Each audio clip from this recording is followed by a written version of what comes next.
Okay, there we go. There we can see her. Hey, welcome everybody. Yes, I am back from vacation. Hair by Heather, I'm gonna call it. So this it works. Hair by Heather.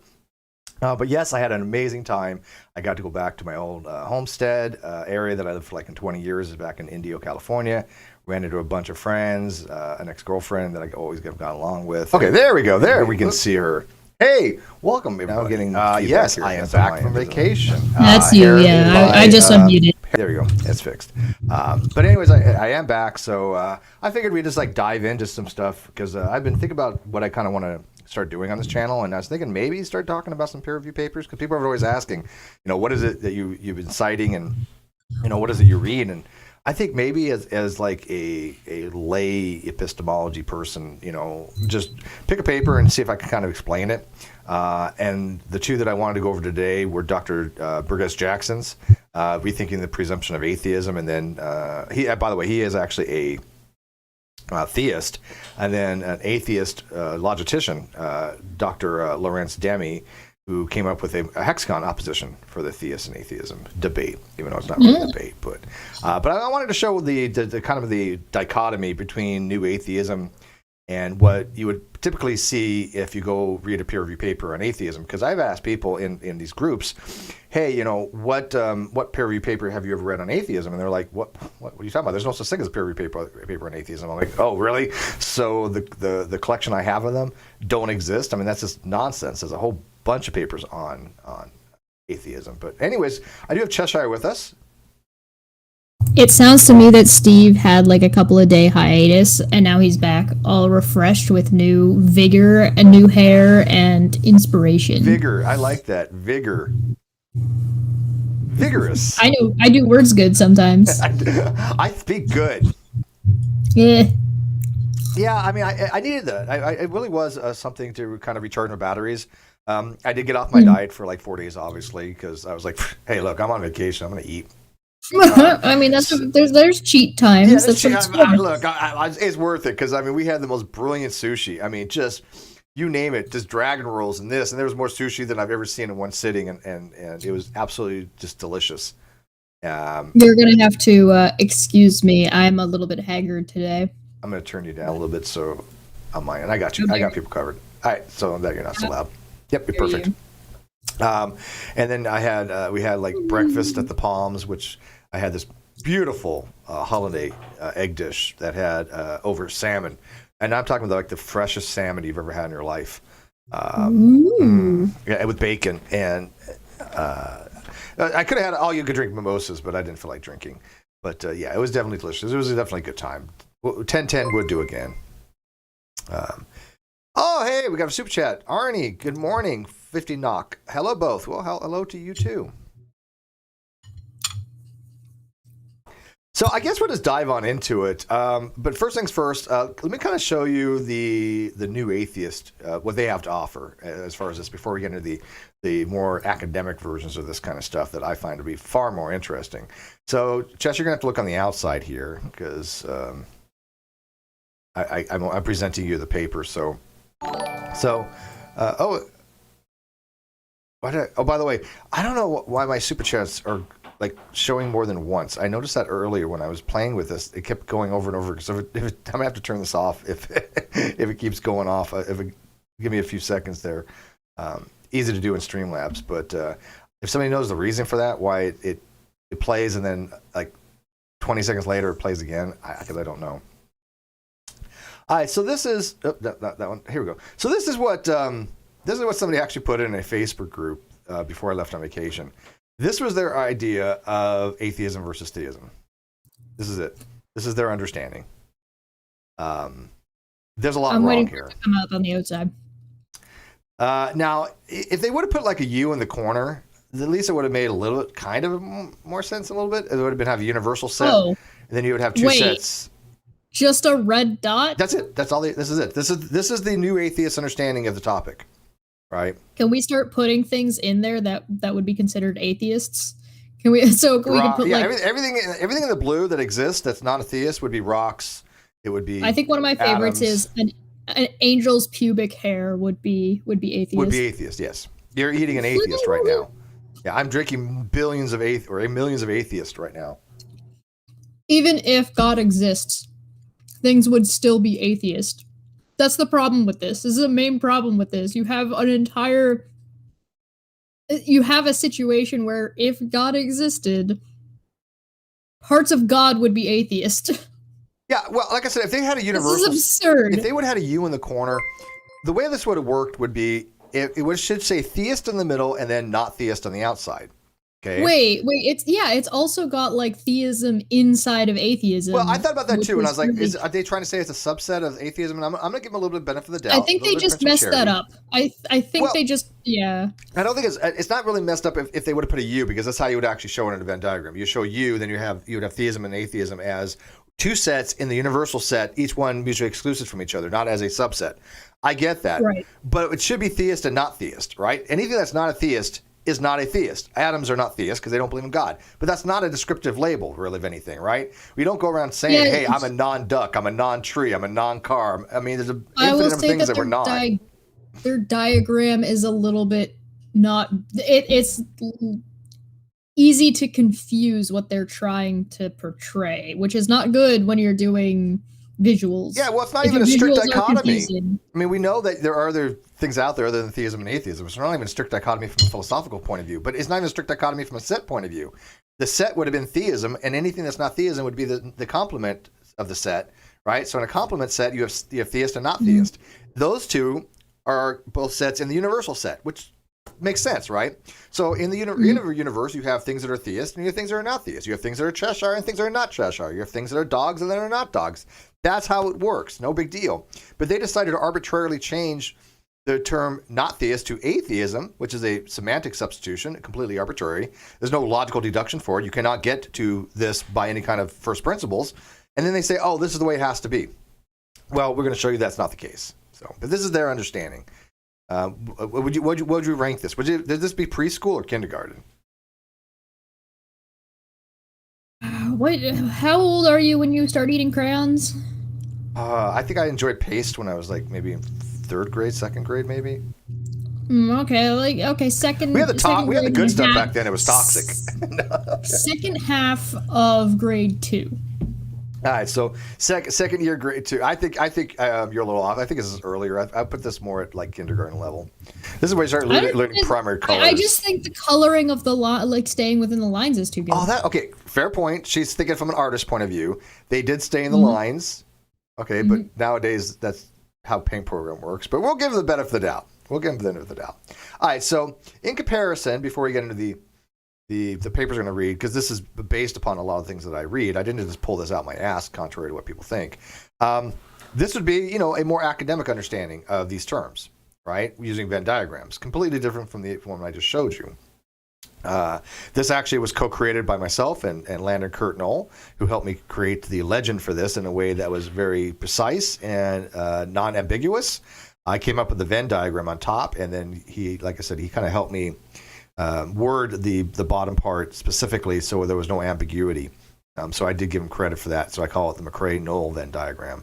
Everybody who said this is wrong has never once demonstrated to be wrong. And just recently, before I left on vacation, somebody had said, well, I know a philosopher or mathematician or somebody that teaches this stuff. I'll show it to them. And they came back and said, yeah, there's nothing wrong with it. I don't know what you mean. That last diagram is obviously trying to add nuance, and yours is obviously trying to take nuance out. They say that too. They're like, hey, why, Steve, you're taking away from nuance. It's like, oh, no. So if you look at this, it basically shows that there are categories called weak and strong atheism that Dr. George Smith, when he wrote a book called Atheism, A Case Against God in 1974, and Dr. Flew, who wrote a paper in 1972 called The Presumption of Atheism, which I'm going to mention a little bit but not go into. But those are terms that they use. I'm not fond of them. I'm not fond of this type of system, to be honest with you. But this is out there, and so this is why I made this, to kind of show the issues with it. And what I can logically prove, and what has been logically proved, and Dr. Graham Oppie, in one of his writings on the compendium to Oxford's Handbook of Atheism, I believe it was, or Philosophical Papers for Atheism, through Cambridge or Oxford, I don't remember.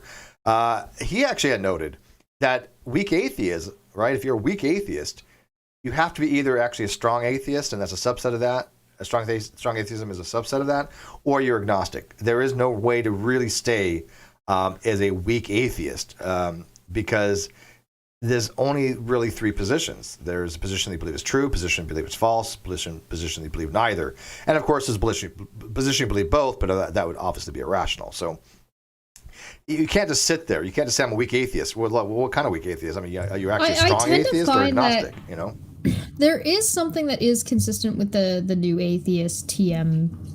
TM. Can you explain that for people? Whatever. Maybe. You know? No. It's just a subset of trademark. New atheist. Yeah, it's new atheism. TM is something that people have put on Reddit to differentiate between a subset of new atheists as a subset of atheists. So it's not all atheists by any stretch of imagination. As a matter of fact, yeah, it's my atheist followers are the smart ones. And even some new atheists are obviously pretty smart. But new atheist TM, they're the creationist version of new atheism. Oh yeah, they're definitely the not okay. So like we're going to preach to you. We're not going to have a conversation with you. We're not we're not necessarily interested in the science. We're just going to tell you what we know and that we know it, and that's it. And how bad of a person you are. They're the kind that sort of, what's the word I'm looking for? What's a good word for it? Steve, it's your turn to do the thing. Well, they just tell you by things by fiat or ipsi dixit. I mean, yeah, but they don't explain anything. You ask them, "Hey, why is this the case?" And they'll be like, "Well, because." It's like, well, that's not an answer. I mean, I'm giving you logic, reason, and peer-reviewed papers. I think it's more than precepts. I think they actually by fiat saying these things are the case. That's more than just mere they're precept. Definitely just not well versed in their field, and like the field that they're talking about, they're the kind of people who are like, we're talking. Oh, I know. They're the group of people that cannot separate out the conversation of religion and the conversation of God. That's right. True. These are two separate conversations. These people are not able to separate those into two different boxes. They think they're the same conversation. These are also the same kind of people who think that if you're talking about religion, you're not talking about philosophy, though, and that's kind of dumb. That's probably one of my favorite ones. Yeah, they also they'll also start mixing up terms like like Randolph Richardson does. Oh, and atheism is a position God doesn't exist. It's like, who the hell? What? That's just stupid. Yeah, I think I'm going to be taking a look a little bit more at some of his stuff, just because Answers and Reason did like a little tweet series, and I kind of want to look into it. So I might do that as a stream. I don't know, but it's probably going to be funny. I do think They do have this one consistency, though. They suck at balancing equations. They really, really are not good at saying there is like the other side. So like if I have this side, then it has to be that this other side exists. It has to balance the equation. But they will straight up do and say anything about the other side that they want because they think that this side is so morally egregious for whatever reason. Now, they might be correct. They might be correct that this side is morally egregious, but the way they go about it and the fact that they just deny that this side even exists is absurd. They're just not able to like wrap their minds around balancing the logical equation. Yeah, and by the way, I know this layout doesn't work. I threw her in like after the fact because she went on camera, so I have it sitting over the chat. So whatever. So you're sitting over the chat right now, but I don't know. I'm sorry, chat. I don't really have a place to move you. I mean, I can make you a little smaller, maybe, but where am I going to? What do you want her, guys? Why don't you just put me on the bottom right? Because then you'd be like really small. What? You don't have to make me any smaller. Yeah, because I have wording there. Yeah, that wording doesn't matter. Everybody saw it already. Okay, that's fine. All right. Yeah, I guess that works. All right, so there we go. Now you have the chat. But as Intrigue Feline points out, yeah, everything in the white, you could probably say is an innocent if you want. Obviously, Graham Oppie has the position, and I agree with him wholeheartedly that if you're not aware of the proposition, then it makes no sense to even call somebody a weak atheist because you're not suspending belief and you're not holding to the belief that isn't true. What you are is you're just unaware, and so he calls that innocent towards the proposition, which is just fine. I mean, again, no schema is perfect. So if you adopt Oppie's schema, that if somebody is unaware and has not evaluated the proposition, they are called innocent I'm perfectly fine with that, because an innocent wouldn't be a theist, wouldn't be an atheist, wouldn't be a theological cognitivist, wouldn't be an ichtheist. It would just be somebody who's never heard of the proposition, which means to me a much more nuanced way of approaching these things. Because like I think when you take these terms and you just start pigeonholing them into shoeboxes like the new atheists do, and then they say that they're the ones being nuanced, they're out of their freaking minds. I mean, it's just nonsensical. It's a little bit absurd, and it's a little bit absurd with how stringent they are about other topics. So like that, it doesn't fold over into this topics. They're very much a group of people that don't label us. We don't want to be labeled. You shouldn't label people. You should let people identify the way they want it to identify, etc., etc., etc. And then they get really mad when Steve's like, "But I'm not an atheist, though." Or a theist, like, well, you have to be one of the others. Like, wait a minute, you just said you let people identify you want, and they're like, "Oh, well, you can't identify. You're just being illogical." And I'm like, wait, I've given you logic here. You're telling me I'm illogical for giving you logical that actually you cannot refute. Okay. Confusing the word logic. They're confusing the word logical with common sense. And the thing is that if you don't have a grasp of this type of logic and understand that it is a matter of balancing the equation, they find it non-intuitive. Yeah, exactly. And they don't bother to even learn. And then they'll throw out words like, oh, that's a fallacy to appeal to authority, because Landon helped me make this kind of thing. And what? And citations. And I'm like, wait for all, that's not a fallacy. There is something called argumentum ad veracundum, which is when you cite something, you're appealing to an authority. Just cite your support your argument. To make this, it's an appeal to authority. Yeah, but I made it though. It's not a fallacy though. A fallacy is when you cite something where the authority is not an authority in that field. They're not authority to begin with, or they have not even evaluated the proposition. Like if I said, "Hey, look, my mechanic says I need new brakes because my mechanic says so," and the mechanic has not even looked at your brakes, that's fallacious, right? I would consider him an expert in that. But if he hasn't even looked at your brakes, how can you argue that to support that you need new brakes? Or if you say that it is true because it is the case that a expert has said so, which a lot of people have ever accused me of, and I challenge anybody, go find anywhere I've ever said that I'm right because some expert has said that I'm right. It just never. There's not a phrasing that I would ever use. I think the most you've gotten to is people will say, "Well, you're wrong," and you say, "How?" and they say, "Well, obviously," and you say, "I've had this cited by philosophers to double check my work," and for some reason they think this peer review process that you kind of put yourself through is like somehow an appeal to authority, and it's just and I don't, and it's fine. Look, there's appeal to authority, which is every invention ever is an appeal to authority. Shut up. Well, citation is. I mean, there's something called legit appeal to authority, which just means, again, you're using an expert to support your reasoning, and there's nothing wrong with that. We do that all the time. I mean, anybody who's ever written a college paper does this. It's only again fallacious. It's only fallacious when those things come up, and they also get other things confused, like ad hominem. There is an homonym. They're so bad at fallacies. They never bother to read about them, right? There is an ad hominem attack. That is such a thing, or an ad hominem insult. But when they don't say that. Usually say, "Oh, this is the fallacy of ad hominem," or "You're just ad homing me." No. If I call you stupid, that's not ad hom. All you've got is ad homs. Yeah, ad hom means fallacy in that particular regard. Now, if you say, "Hey, you're ad homing me, attacking me," then okay, fine, whatever. But even then, it's not an attack. I'm just evaluating your intellectual level. This is not an attack. This is an assessment. Yeah, I mean, sure. I had a dude. I had an account. I don't know if it's a boy or a girl. It's one of the stock accounts. Last night, pull out so many fallacies, and they got so mad that I was pulling out fallacies without explaining them. Because I was just like, well, I mean, if you're just going to cherry pick, if you're just going to that's a red herring, And if you're just going to red herring, so they were doing that, and so they were doing those fallacies, and I was just kind of like, I have a name for those people now. I'm going to call them something. Ready for this? Fallacy fountains. Oh, that's a good one. That's all they are. Fallacy fountains. They're just. Because he was committing these fallacies while accusing other people of committing fallacies, and so I didn't bother at no point when this person was in my feed did I ever take them seriously. So at no point was I ever. At one point, they were like, "Well, your statement doesn't matter if you don't explain yourself. Then it's meaningless." Blah blah blah blah blah. If you don't explain the fallacy and show it, and I'm like, "Well, if somebody who actually matters decides to ask me a question about it, I'll be more than happy to explain and it." that's what I tell them. I'm like, look, ask, I'm not going to sit and waste my time explaining you these things details because right. you know they don't understand it. Right. And at the end of the day, it's like, listen, if somebody's worthwhile, I'm more than happy to answer the question.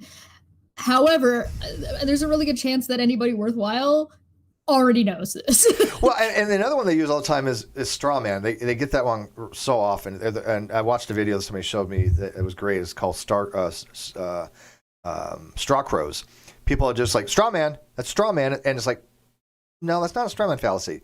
And I love when they say you're strawmanning atheism, and in the same breath they say atheism is not a proposition or argument. Then how can it be strawmanned? You strawman an argument. They defeat themselves by the same sentence. It makes no sense whatsoever. Yeah. You can't strawman somebody unless you're strawmanning their argument and substituting an effigy that's easier to burn down than their argument. That is what a strawman is.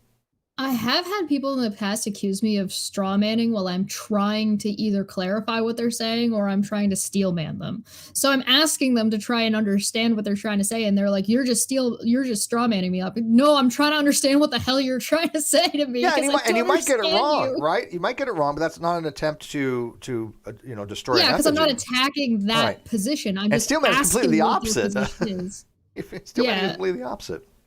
Yeah, it's absurd. All right, so let's dive into these things. The first paper we're going to look at is called Rethinking the Presumption of Atheism. And I believe this was in 2017 by Dr. Burgess-Jackson.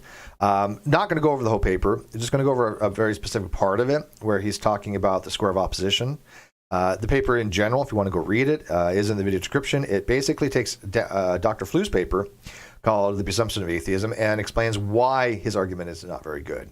And his argument is basically this.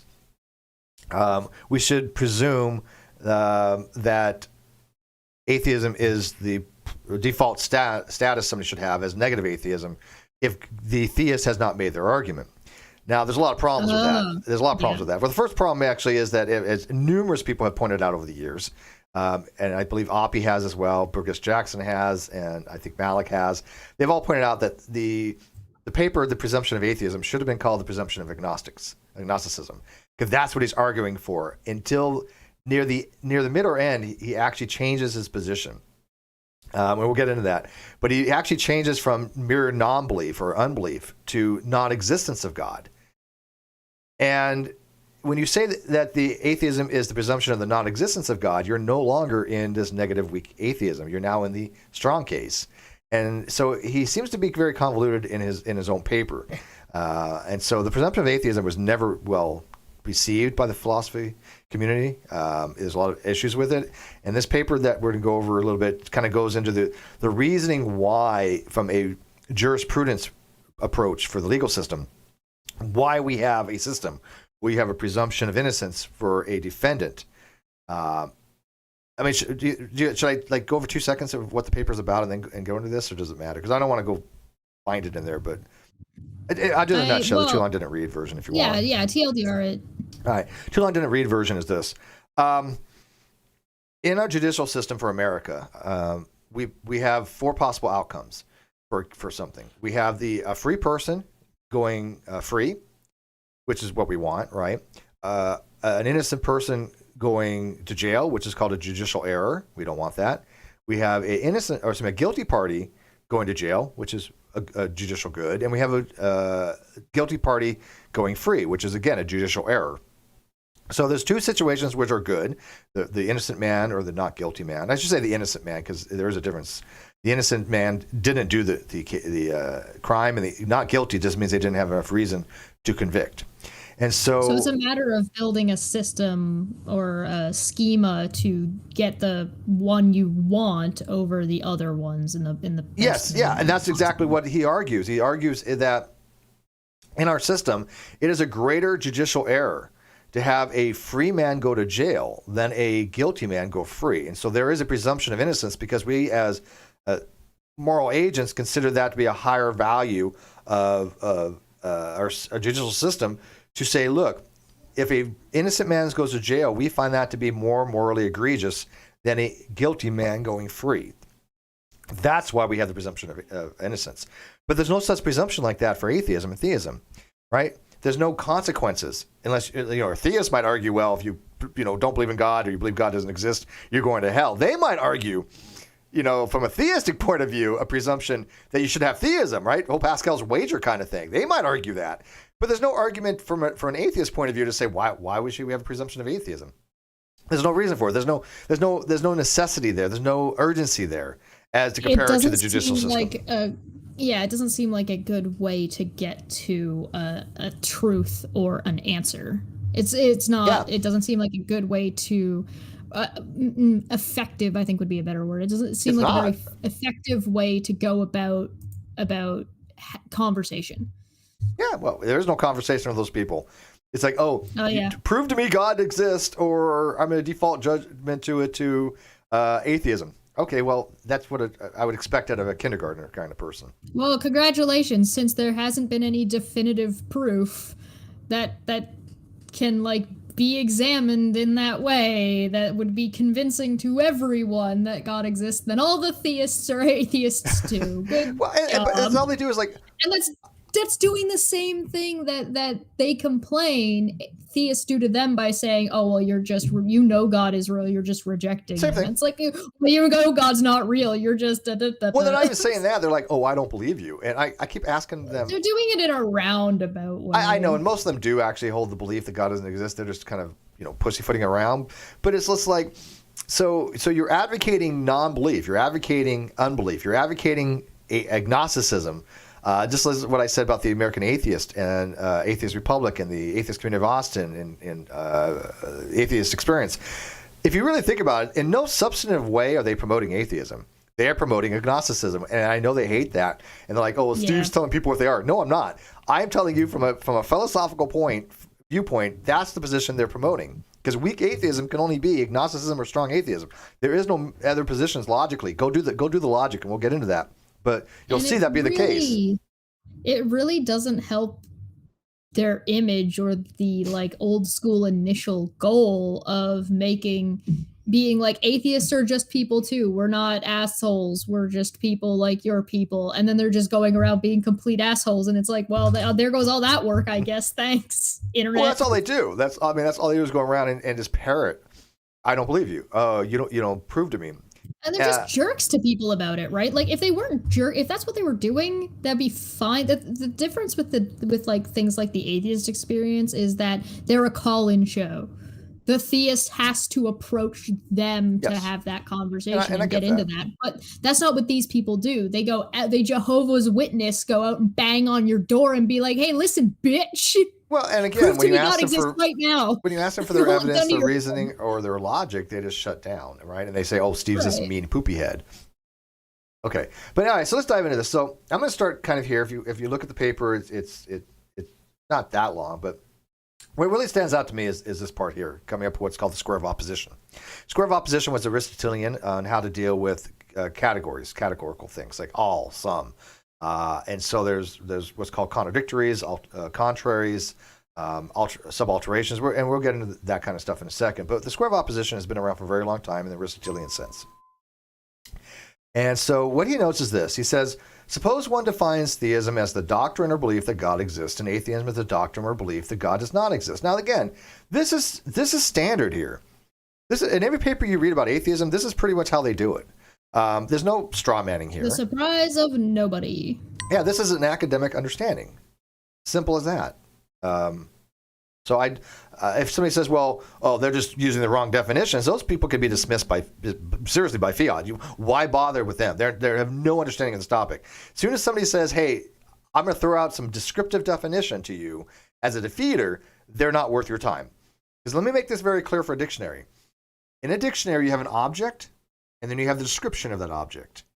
The description is not prescriptive. This does not define what the object is. The object is described by what's on the other side, And now people are going to be like, side. well, what if the thing they're describing is the word is a feeling, like sad. Sad's not an object. Well, it is. No, it's not a concrete object, but it is an object. It's just like an element of a set is an object. They're treated as objects, so it doesn't have to be something that has concreteness. That's not what they mean by an object. It just means an object is something that has properties or has some kind of descriptive abilities to just. When I say define as to describe. It's the object in the sentence. It's the object of the subject matter. Yes. It's not, that doesn't make it a physical object in real life. I'm just jumping on some dumb thing that some dumb person is probably going to say. If I say, by the way, if you say that, you're dumb. if I say square and I give a description, a four-sided object, that description is true. Is it sufficient? No, clearly not. Is it necessary? Yes, that's a necessary thing for a square to be, four-sided. But is it sufficient? Absolutely not, right? Because it has to be two-dimensional, it has to have four equal sides, and it has to have four right angles. That's a lot more prescription for what the prescribed definition would be for a mathematical. Even then, that's probably, from a true mathematical point of view, the description for a square is much more complicated. But a four-sided object still describes that. And so when you have atheist equals somebody who does not believe in God exists, that's only describing this. It doesn't prescribe. So that may not be sufficient to describe, to prescribe what an atheism is, but all atheists don't believe. That's true, right? And I want to use that as a jumping off point, because poor Rosa in the chat is losing their damn mind about how, like, and I get what you're saying. They're like, people don't care about nuance.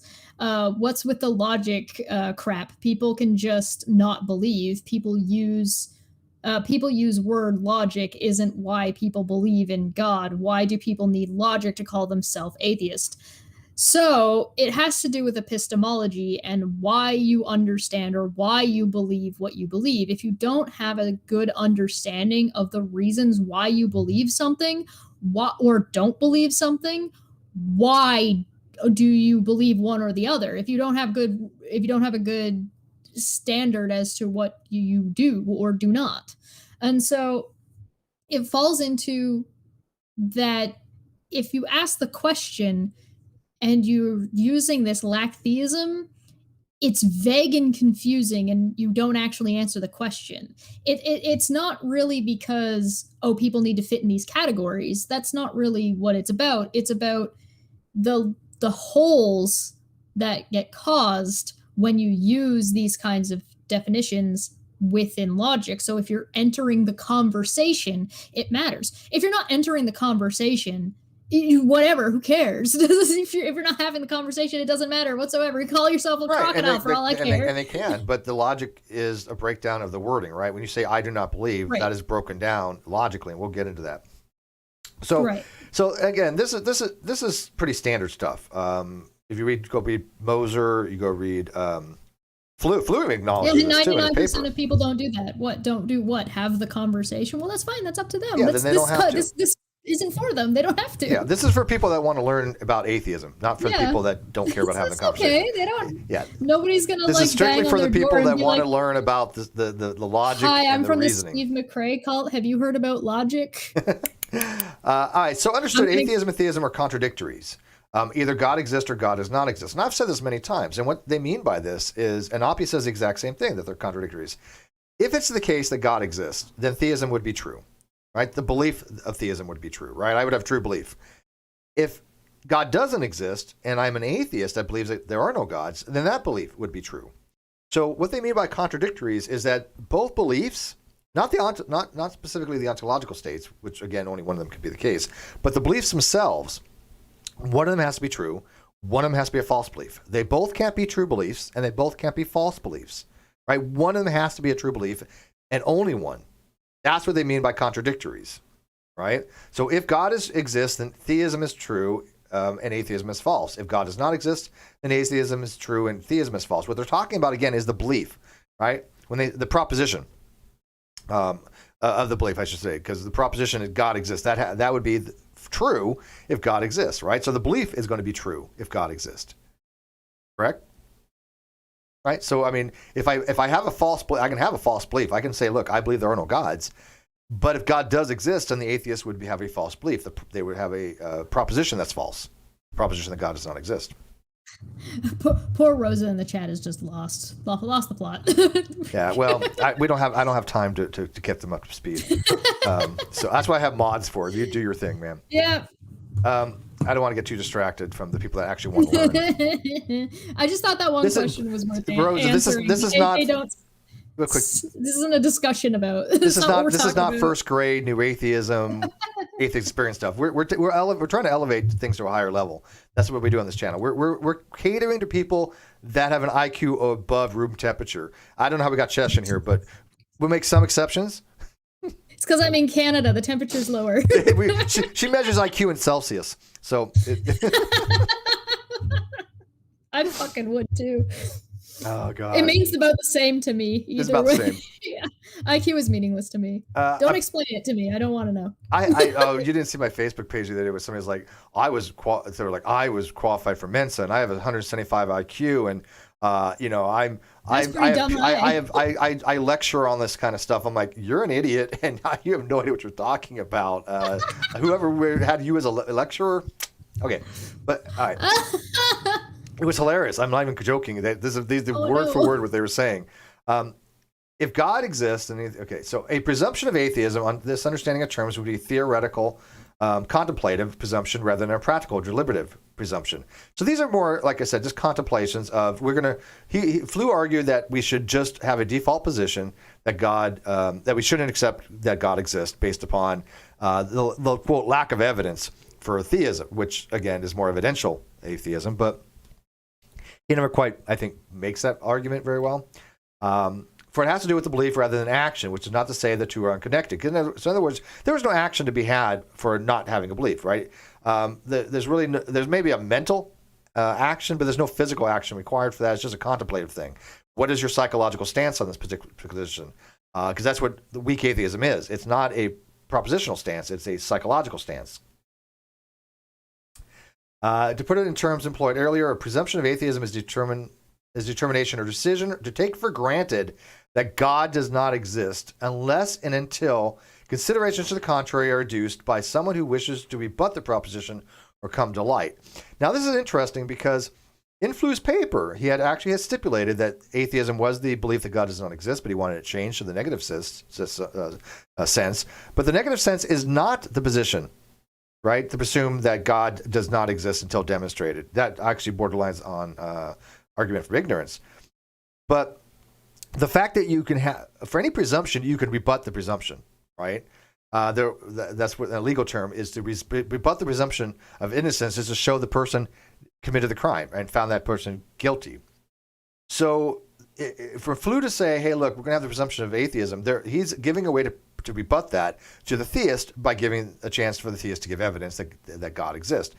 But he also goes on to say the presumption of atheism is the non-existence of God, which is a strong position. He is actually saying we should have the default that God does not exist until the theist says otherwise. But he does. I don't think he means it that way. I think he argues the entire paper from a negative atheist point of view and has this one phrase that completely different, puts it in the strong atheist category, which I think is kind of odd. Have you read The Presumption of Atheism? It's worth reading. Do I look like I read to you? Don't let these glasses fool you. I do art. He says, I'm not claiming that what I've just said is Flew's understanding of the presumption of atheism. As we shall see in this section entitled, Is There Any Justification for the Presumption of Atheism? He is unfortunately less clear how he understands the term presumption of atheism. He seems to endorse a presumption of non-belief in either the existence of God or the non-existence of God rather than the presumption of non-existence of God. And then he goes back forth from that. So it is kind of hard to see what Flew is trying to argue in his paper. I discussed the latter presumption here only because one is a natural understanding of the presumption of atheism based upon a common definition of atheism. It's the doctrine that God does not exist. So he's actually arguing, Flew is actually arguing the case that presumption of atheism should be God does not exist. When I don't read Flew's paper that way, I think that he did mean it for the non-existence of God, but for the non-belief of God. And he just really was poorly worded in his argumentation. Now, again, I don't know for sure. Flu's dead. Nobody can ask him. And even Burgess-Jackson is kind of going, what does Flu mean by this? And two, the purpose of this paper is to present an essay in conceptual terms rather than normative. Who the hell's calling me? I can't look right now. It's not me. I didn't do it. It might have been me by accident. Is it? No, it's not me. I'm sure the outside. Sorry, I'm confusing Steve.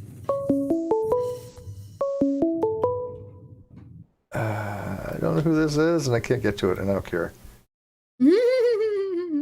Well, sometimes I do need to take certain phone calls, but all right, so. Oh no, we interrupt this broadcast. All right, so it says, it might be worth noting before closing this section that some anti-flu could argue just as easily in favor of the presumption of theism, and I've noted this as well. I lost you here. Got to bring you back. There you are. Okay. Such a presumption would be a determination or decision to take for granted that God exists. By the way, Plantinga does this. He calls it a properly basic belief, which I disagree with him on. I think it's a basic belief, but it's certainly not a properly basic belief. But he argues that we should presume that God does exist. Even Pascal would argue such a thing. But he says, unless and until considerations to the contrary are adduced by someone who wishes to rebut the presumption or come to light. Obviously, both presumptions cannot be operative at the same time, in the same context or situation. To see this, imagine a criminal justice system in which defendants are presumed to be both innocent, in a sense not guilty, and guilty. The very idea is incoherent. What is not incoherent is the idea that there's no presumption at all. We might, as a society, might well decide that nobody is presumed to be either innocent or guilty, but the same token, we as a society or individuals might decide that there is neither a presumption of theism nor a presumption of atheism. The scale in which case would begin, though presumably not end, in equipoise. Equipoise? I think the word is pronounced. So here's the interesting thing I've noted. Looks right to me. Yeah. Here's the thing interesting to note on that is that he is very much correct in that you cannot have a presumption of theism and atheism at the same time, in the same context, right? You cannot presuppose God exists and presuppose God does not exist. But you can have a presumption of neither, which makes no sense. Why would you presume either one, right? Right, yeah. In the strong sense, right? Now, again, yeah. I am not convinced that Flu meant it that way. I think he was arguing for just negative atheism, the same with Michael Martin was doing. But that is a whole different bad argument about why you would have a default position on a... well, sometimes it's a matter of you gotta pick kind of like which bad thing are you choosing here. Like you're kind of wrong either way, but you want to go left, you want to go right. Either way, they meet in the middle, and you're still wrong. Pretty much. I'm trying to get back to my chat here. Okay, I guess I can read it here. Sorry, I just read the chat and I got a little bit of a giggle. Yeah, I misplaced my version of my chat there. Okay. Chat, no, come back. And I gotta switch to live chat. Actually, I've had top chat on, and sorry, I got a bit of a giggle. I keep doing that too. I keep putting on top chat. I don't know why. All right, so I wanted to find the chat again. All right, so let's get down to the nitty gritty on here. Why I wanted to talk about this. So, let's see here. Flu begins his essay on what's called what is now by now a familiar distinction between positive atheism and negative atheism. Oh, how did I lose you again? Okay. The best way to understand this distinction, which figures prominently in Flu's argument, is by way of a diagram, which is going to be the square of opposition coming up. Let belief be a two-place relation between a believing subject and a proposition. And this is the same notation that I use, only I scale it down. I don't add it in Dexical, which is S for a subject or A for agent, but it's the same predications. For any subject S and any proposition P, either the subject believes that P represented by BSP, or it is not the case that subject believes that P represented by not BSP. And again, I just removed the S. Does everybody see that, Josh?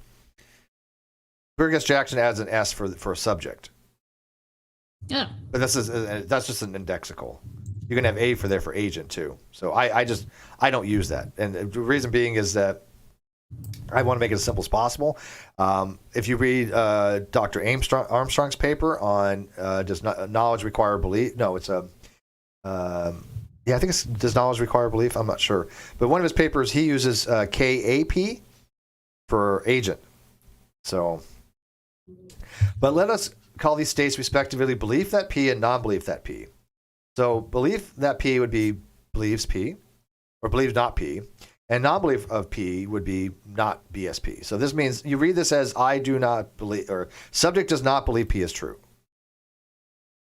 Simple as that. That makes sense to me. The non-belief category, respectively, belief that P and non-belief that P, the non-belief category is subdivided. Either S believes that non-P represented by BSP, which is generally understood as strong atheism, or it is not the case that S believes that non-P, presented as not BS and not BP. Again, people that recognize my Venn diagram can see where this is going already, right? Because if you don't believe that P, I don't believe that not P, right? So there's a reason why I'm going over this. I'm just impressed, like, the number of people who just are mad. Are they mad?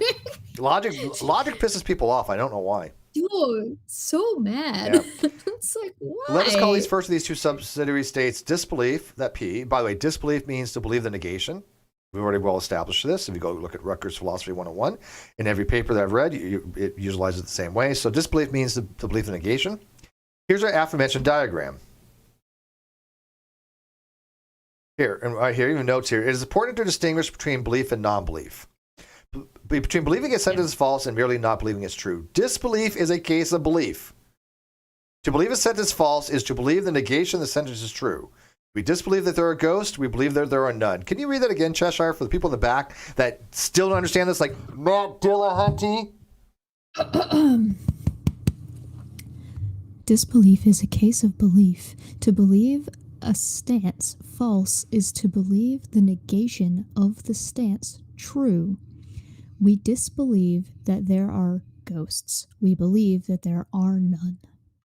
Wow, who's been saying that for the longest time? Matt Dillahunty tells a caller they're wrong about disbelief. I actually listened to that video. I have it in my blog where the caller says, no, disbelief means to believe negation. He's like, no, it's not. And it's like, Matt, you're telling somebody who has correct logic that has citations on this that they're wrong. Stop doing that. You suck at this, man. It's almost like he could just be like, that's not how we're using it here.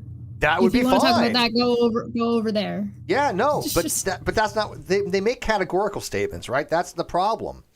By the way, I love that voice. Go ahead and read the next part. Oh, okay. Non-belief is the state of suspended judgment, neither believing the sentence true nor believing it false. Now, where else we've heard that before? I believe Dr. Draper's paper in Stanford Encyclopedia. Agnosticism. An agnostic is somebody who neither believes the sentence is true nor believes it false. All I can think of is like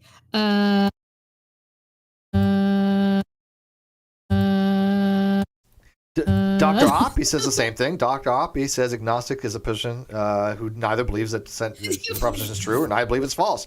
So you have Dr. Draper, you have Dr. Burgess-Jackson, and you have Dr. Oppie, who is my favorite atheist philosopher of all time, I think.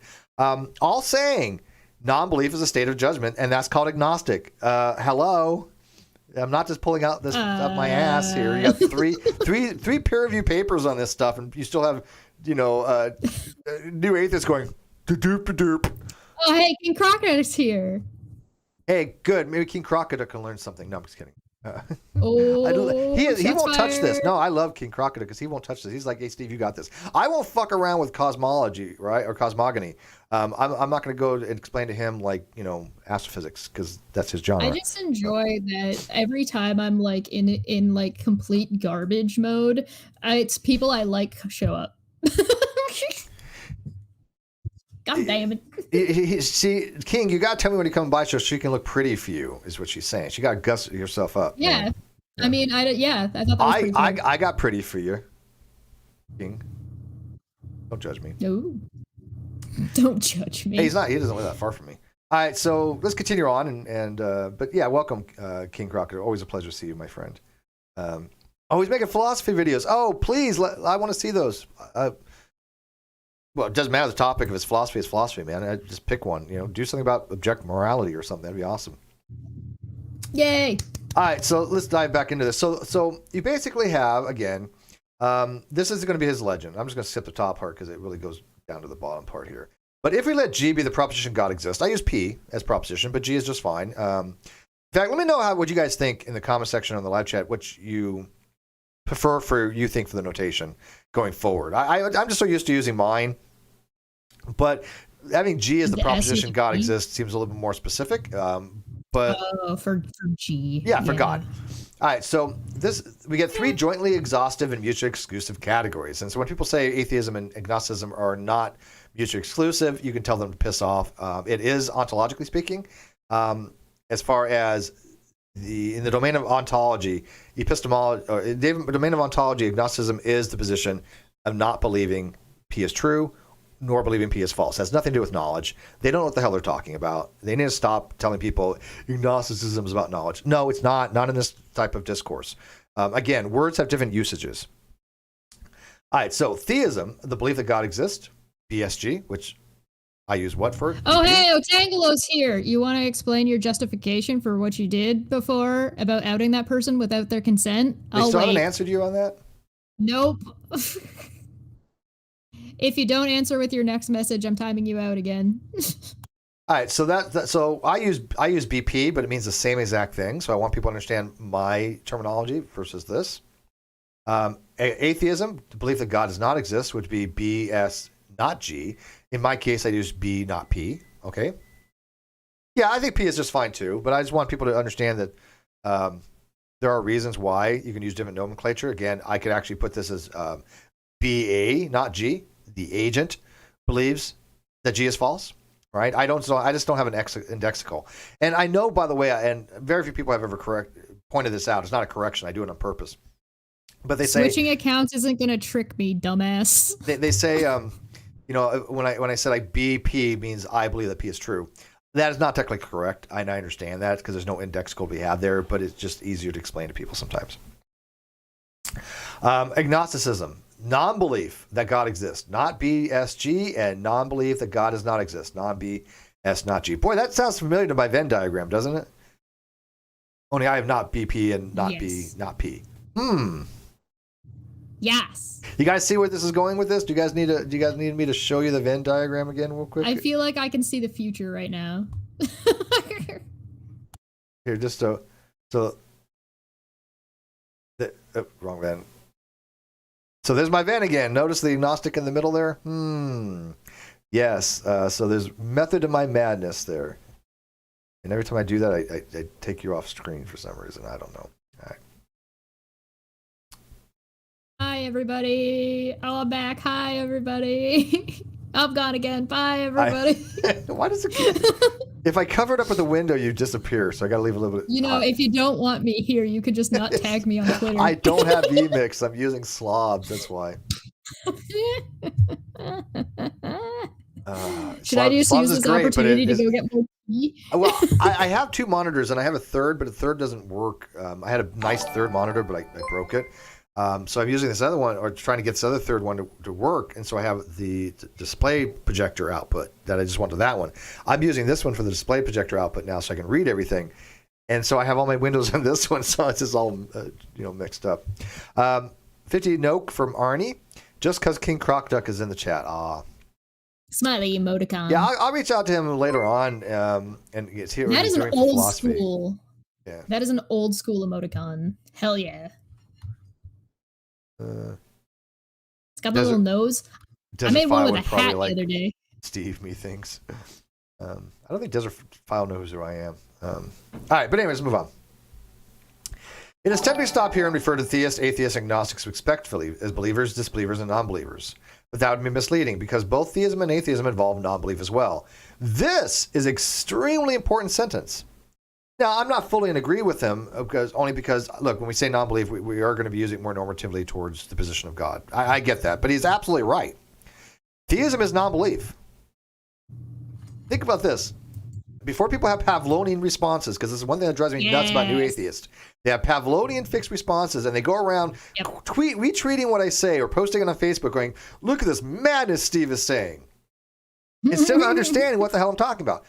Theism also includes non-belief. Can anybody tell me what the non-belief is? Are we waiting for chat? Oh, you can tell. Are you asking my dog? No, do you? What is it? What does the theist have non-belief of? I have a non-belief that there is no God. They have a non-belief that there is no God. So that is a non-belief. So there's a constitutive part of both categories. Theism is the somebody who doesn't believe that God doesn't exist, and an atheist is somebody who doesn't believe God does exist. Those are just two naturally logical extensions of each other. So people seem to forget that. And this is, by the way, without that, I couldn't even have my WASP argument. Right? My WASP argument is predicated on that very, very fundamental thing of logic. That if you allow an atheist to say atheism is merely the non-belief that God exists, then a theist has every right to say, well, theism is the non-belief that God does not exist, else you're special pleading. Yes, that is the case. You're special pleading. All right. So here's a diagram that shows exactly what each of the three protagonists believe and what it doesn't believe. This is the crux of what we're talking about today. This is the square of opposition. You may not recognize it as the square of opposition, but it actually is. So you have four things in this square. The first case, which is an empty set or null set, would be somebody who believes that God exists and somebody who believes that God does not exist simultaneously. We recognize that as irrational. Right? So nobody should be in that set, right? I mean, how do you believe something and not believe at the same time in any real capacity? In classical logic, those are prohibitive. Right? And if you start talking about paraconsistent logic and dialtheistic logic, then sure. But in classical logic, that's prohibited.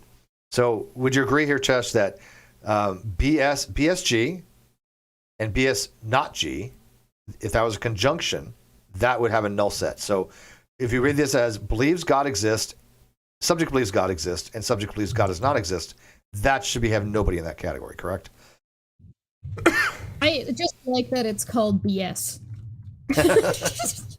This is my current mental capacity right now. Well, I mean, you agree that nobody should be able to believe God exists. Oh, yeah. No, okay, all right, so that was null. I understand what you're saying. I'm just being a little shit right now. But yeah, you get it. But I'm telling you, there's going to be people in the live chat, the new atheists, that just come over from the atheist experience kind of thing, going, "This is all nonsense." Can you imagine? I mean, I don't really watch it anymore. I watched it for a while, but I I wonder what it looks like if somebody calls running your WASP argument, like somebody who knows it well enough to be. They've tried, but they never get first base, and they don't know it very well. So wait, what do you mean? So like, I've had a few people call and they at least try to start running a couple of my arguments. So they get as soon as they hear, they shut it down. They know my arguments. They won't address it. So they're just like, nah.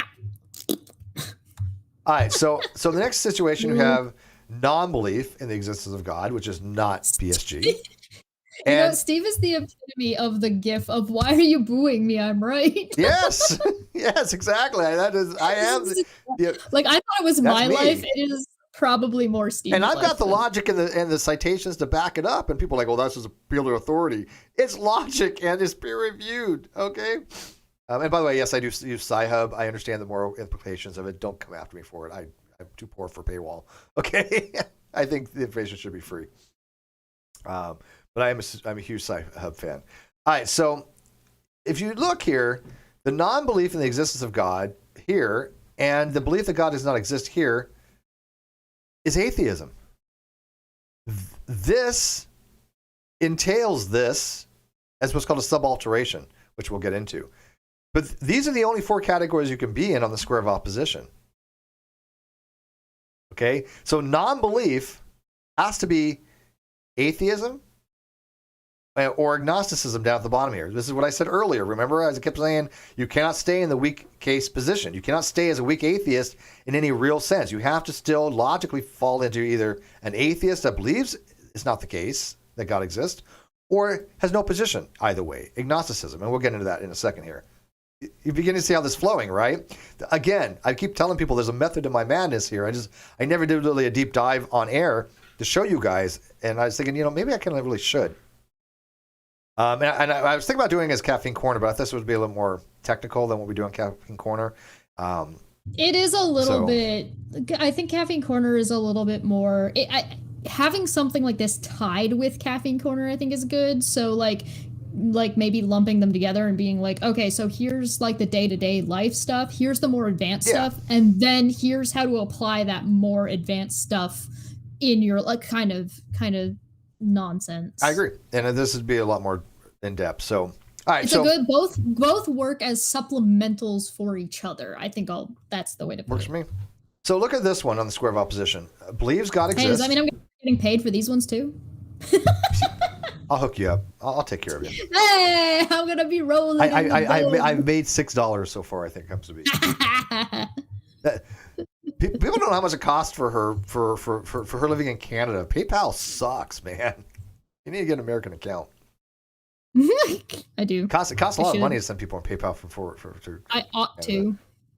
All right, so belief in the existence of God, BSG, right? That means you have a non-belief in the existence of God, right? That means you don't have a position that God doesn't exist. That's theism, right? Right. So a theist would say you have a belief that God exists, and you don't believe that God does not exist, right? So what about the person who has no position either way, right? That neither believes God exists, neither believe that God does not exist. That's agnosticism. Again, let me reiterate here. Do you see anything about knowledge in here? No.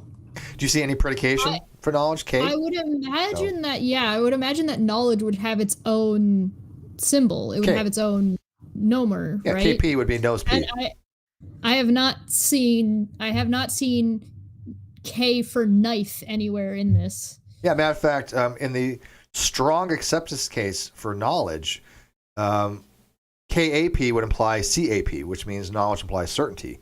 But most people don't even have that. Most people will accept knowledge in the weak acceptance case, which is KAP, not KAP implies CAP, meaning you don't have to have certainty for knowledge.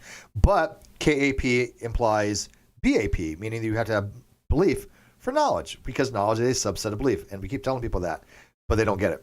So, all right. So real quick, so no rational person can believe that God exists and believe that God does not exist at the same time.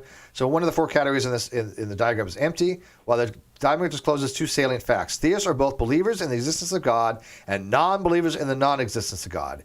Atheists are both believers in the non-existence of God and non-believers in the existence of God. Agnostics are neither believers through and through. Here's it. This is the square of opposition. This is logic. Yeah. This is when I keep going after new atheists. If you're going to come after me, show me where the logic is wrong. This is where they fail every single time, okay? Because they don't have the technical expertise to say, oh, well, let me show you where this is wrong. Because there is nothing wrong with this. If you're a new atheist that only has a lack of belief that God exists, you must, by logic, fall into one of two categories. Atheist experience, Matt Dillahunty, Aaron Ra, Seth Andrews, Herman Menton. You guys are all wrong on the logic. You have to be in one of the two. You have to be in this on the square or this of the square, period. I think that Skeptic 77 brings up an interesting point that I think might be worth touching on. I don't know how much we can go into this right now because this is a little bit more of a Caffeine Corner question, but I think it is worth noting. And it's, wouldn't these arguments only make sense if the positions were symmetrical? From our lived experience, we typically assume there are no magical creatures, so is no fairies prop symmetrical to their Why do we are? assume? See, here's the thing. Why do we assume these things? We have reasons why We we don't. assume there's no fairies. Well, When we're it's not young, even a don't precept. know. I conclude there's no fairies. I believe there's no fairies. That's not a precept with me. I don't assume it. It's not an assumption. I conclude it. Right. But there's also like you don't make those assumptions when you're young either. You don't have the Correct. conclusion that Santa isn't real when you're young if you're taught about Santa. Sure. And so that it's not as simple as your lived experience. I think that there's yes and no to what they're trying to say, like, because life is sticky, life is messy, and trying to understand people is difficult. So you have your lived experience, I have my lived experience. How do we communicate that to each other? And that's why being precise and explanatory with your language instead of being vague so you can gotcha somebody is probably a better direction to go than just trying to shove people into a box for political purposes. I if you see couldn't what I'm agree saying. more, man. So, I think Skeptic 77 is talking a little bit more about the broader conversation than I think what we're going into right now, which is more about the technical side. But I would implore them to come by a Caffeine Corner sometime and we can go a little bit more in depth into your question, because I do think it's a very good question. All right, so the three positions can be arrayed in the square of opposition, with BSG theism in the upper left, BS not G atheism in the upper right, not BS not G in the lower left, and not BSG in the lower right. Agnosticism is a conjunction of the two lower positions. By the way, where on my Venn is it? Is it a conjunction of those two things? Again, evidence my Venn that's diagram not how is a correct. Venn diagram works. That means they're all running together. I don't know. Unless you're Duke. Yeah, the Duke. If you want to go learn how a Venn diagram doesn't work, go talk to the Duke. God, I'm not gonna lie, that thread was hilarious. It was painful. And I'm also not gonna lie, I'm kind of glad he went the direction he did, because now I don't have to make a video about it, and I'm kind of happy I don't have to make a video about it, because there's a lot to unpack there, and there's some baggage. If and it's somebody really, can get something as wrong as as he is, that's impressive. You know, it's one of those situations where, you know how sometimes like something gets so out of control that it's really, really hard to kind of like parse through the nonsense to get to like TLDR it and get into like a condensed thing. That it's just he's a little bit difficult to kind of get past. Well, there's some things that are like very easy. Like he doesn't understand what a Venn diagram is, Clearly. and I can explain very quickly what that is. But there's also like things like how he thinks burden of proof works in a courtroom. They always mess up that. I'm gonna do a whole separate thing on burden of proof, and we could do that as a Caffeine Corner if you want. I got a couple things that I want to talk about on Caffeine Corner, but we could do a burden of proof again on that. I don't care. And there's also some stuff I got to run by you as well for some other topics that I want, but we'll do that later on. All right, so the square of opposition shows that if atheism is true, that both atheism is contrary and agnosticism are false. That no theist is either an agnostic or atheist or agnostic, which makes sense, right? And if atheism is true, then the theism is contrary and agnosticism are false, and that no atheist is either a theist or an agnostic. Again, there are reasons why I keep telling people in any real philosophical, academic sense of the terms, mutually exclusive things exist, like atheism, theism, agnosticism. These are all mutually exclusive on the square of opposition. You cannot be both an agnostic and an atheist, because the logic here precludes that, right? We're not talking about they've removed knowledge. The irrational option meaning that you believe both, which is not, can't be the case. Right.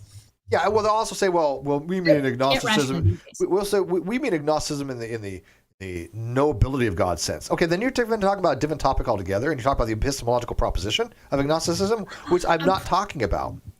Yeah, I'm pretty sure there was somebody that came by in the live chat one of the times that was saying that all agnostics were theists, and I was like, that's bizarre. Yeah, I remember something like that. That's how did you come to that conclusion? I don't know. I'm gonna get some more hot water. I'll be back. All right, so I'm gonna run through this, and then I'm gonna move to the next paper. So no atheist is either a theist or agnostic, and that if agnosticism is true, then by contradictories, both theism and atheism are false. That no existent agnostic is either a theist or atheist. Now, in the real sense, there's no such thing as agnosticism being true or false, because it's a conjunction between what's called two sub-alterations. So it wouldn't make much sense to say agnosticism is true. I don't know what that would mean, right? It just means he's trying to explain it as no agnostic is either a theist or an atheist. That is a class unto itself by the square of opposition. It is somebody who has the conjunction of not believing that God exists and not believing that God does not exist. That's what agnosticism is in the ontological sense, meaning that in regards to God existence in any kind of state of affairs, and not in epistemological sense as in the knowability of gods. Again, when somebody starts talking about knowability and agnosticism, they're already off in left field. It would be like, we're talking about football, and some UK person's talking about, their version of football, right? Rugby. It's a completely different kind of game, right? Our American football is not UK football. That's a different sense of the term football. So you have to stay in the domain of discourse you're working with. And when people say that I'm wrong, they're clearly in a different domain of discourse, not understanding that the term agnosticism has multiple polysemous usages.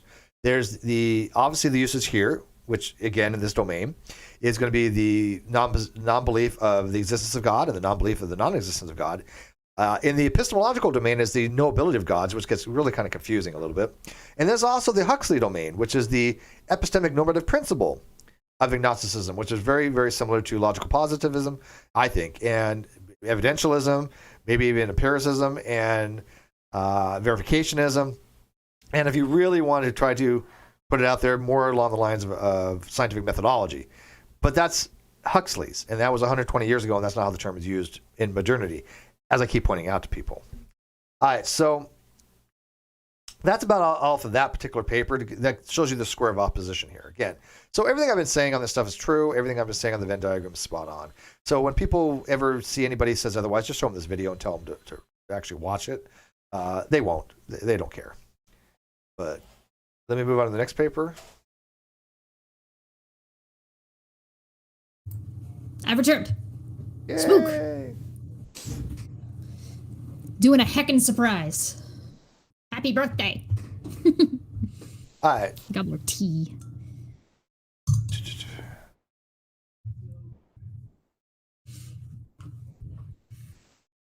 There we go. Entry Velon, can you now finally touch on the sixth one, the hexagon? Yes, we're gonna be talking about that right now. So hey, we made it to the hexagon. Yeah, a logician that is, I believe, is an atheist logician had taken Burgess-Jackson's square of opposition approach, and he took it one step further. And I really like his approach. So this is not saying that Burgess-Jackson's approach was wrong. Clearly, what this person did was he took it and even made it even more nuanced. And I like that. So yeah, so he made it less nuanced by adding more stuff. Yeah, exactly. No, well, I think he's right. Yeah, that's got to be one of my favorites. Only because, like, when asked, the fish face. I just look at it this way: if people are going to be, if they're going to be talking about the square of opposition and the way the contraries work and all this other stuff, it makes sense to do it in a hexagon way, because you have three things you're dealing with, not just two. Yeah, that makes sense to me. And I explained it. I can follow them lines on. They're just lines on paper, though. They're just lines on paper. Yeah, contrary, subcontrary. In a nutshell, what it means is this: a contradictory, both cannot be true, both cannot be false. One has to be true, the other one has to be false. Contraries can both not be true, they both can be false. Subcontraries can both not be false, but they both can be true. And then sub-alterations are not contingent upon the truth values, they're contingent upon implications. So when I say that I believe God does not exist, there's an implicature there that I do not believe God exists, right? So when I write BSP or B not P implies or entails, I use what's called an entailment symbol. That's metalogical, by the way. But if I use metalogical terminology to say BP, B not P entails not BP, or I can use an arrow for conditional implication there. That means there's an implication there. That's called a sub-alteration. So there's not a matter having to do with the truth values. Can I put it on the screen? Yeah, I'm going to get to the hex thing in a second here. It's going to come up. Okay. There's a part in there I wanted to read first. The hexagon makes sense because, as we all know, triangles are the most powerful. Triangles don't exist. Bah! All right. So Burgess-Jackson proposes to view belief as a two-place relationship between a subject and proposition. Yep. Letting G be in the proposition God exists, the proposition of theism can be formalized as BSP. The subject believes and God exists. That God exists. Yep. Good to go, right? There's parallelograms, but what's the one where it's pointing in? Rhombus. Thank you. Aren't rhombus supposed to be like considerably like sturdy? Yeah. Because there's like the triangle. Like, I'm just thinking in engineering terms. There's triangles, and then there's. Yeah, well, think about it. You got like almost like an arch, right? Yeah, I mean you've. Right. Yeah. It's right. Arches are very strong structurally. Yes. Okay. I'm just trying to remember. Like, I'm trying to remember my tech class from 2 years ago when I was still in high school. Yeah, squares. I think squares are considered to be rhombuses, but a perfect rhombus, or a rhombus that has equal sides and four right triangles. Not all rhombuses are obviously squares, but they're all parallelograms. Yeah, it's two acute angles. Yeah, and two obtuse angles. Obtuse. Yeah. If I'm remembering correctly. God, it's been a while. Acute, obtuse, isosceles, equilateral. Unless you're a flat earther, then it's like who the hell knows what they are. I still think my favorite was what was that guy's name? Antonio Subarats he was like, you can't take two acute triangles and cut them, or you can't take an acute triangle and cut it in half to make a right triangle, as he held up two pieces of paper into a right triangle. Yeah, It's like, yeah, if you bisect that, two you're right literally going to have triangles two right into- triangles at the bottom. I drew a painting of that guy just because I was so incredibly baffled by what I had witnessed. All right, so let's go on here so we can let's get to the meat here. Atheism can best be formalized as B, S, not G. The subject believes that God does not exist. Now, again, people that balk at this, they just need to shut the fuck up at this point. I mean, they're inept. They have no idea what they're talking about. Atheism, in every philosophical paper you're going to find, this is how it's generally treated. Now, that doesn't mean that somebody has to abide by that. They don't have to use by that. Nobody's telling them any shit all about their atheism. This is explaining it from an academic point of view. That's it. And it's not, you can't straw man something that's non-argumentative. This is academia. This is not grade school American atheist type crap that people have been indoctrinated in. And by the way, people that really want to learn about this stuff, they've become so much better at arguing against theists by taking a much stronger position, because they've not avoided their burden of proof. They've owned it, and they're like, yeah, let me tell you my burden of proof, and I'm going to show you why you're wrong. They don't avoid the burden of proof by doing what they're doing. They only just sort of kick the ball down the way a little bit and end up looking worse in the long run. Yep. It's not even a short-term fix. You say this kind of stuff and it makes you look kind of dumb. It really does. Again, people laugh at creationists who say, well, if we evolved from monkeys, why were there still monkeys? Well, to an epistemologist, they're looking just as dumb as that. Well, I think a little bit of a better analogy is that if people use faith and they switch it out halfway through what they're talking about, they look dumb. If people use theory to mean two different things and they flip it out, they Species look dumb. kind. If you're using terms from a technical field in the wrong way in that field, when you're talking about that field, which is in this case philosophy, which is theism and atheism fall into the category of philosophical, then you kind of end up making yourself the dumb, because now you're doing the thing that young earth creationists do when they're like, well, evolution's just a theory. Well, atheism is just a lack of belief. That's the same thing. Same exact thing. No different. And what's worse is that when I keep telling people, when I use the word normatively, people are like, do you really mean to use that word? I'm like, yes. And I mean it in a sense, it's twofold. One, I do think it's normal, but normative means that have an ought from an is, okay? You ought to do something. And even as a categorical syllogism, where it is the case that if you want this goal-oriented, which is a hypothetical syllogism, you ought to do this. If you want to read this paper correctly, and you want to read the last paper correctly, and Flu's paper correctly, when you see the word atheism, you have to use it in the strong case, or else the paper wouldn't make sense. I imagine that if you tried to read it in any other way, it would be sense. Nonsensical. Yeah. It wouldn't. The word disbelief, they don't understand that. They would not understand what they mean by when they say disbelief. They wouldn't get any of the negations right. They wouldn't get the square right. None of this would make sense to a new atheist that got their education from watching Atheist Experience. None of this would. Damn it, Jamie just made me think of something. And now I'm upset at myself that I have not had a Ugandan knuckles emoji in my Well, guess you're going to have to make that happen. in my members. What? Guess you're going to have to make that happen. Yes, All I will right. do that. So, according to the formalization, theism and atheism are contrary to each other. They cannot be both true. A single subject S cannot believe simultaneously that God exists and God does not exist on pains of irrationality. That just means that it wouldn't be rational to believe God exists and believe God does not exist at the same time. But they can be false together. A subject can rationally fail to believe that God exists as well that God does not exist. Sure. Next section for more discussion. Furthermore, there is a sub-alternation from theism, BSG, to non-atheism, not B, S, not G. Now, again, I pointed this out in the atheist perspective. The sub-alteration would be B, not P, implies not BP.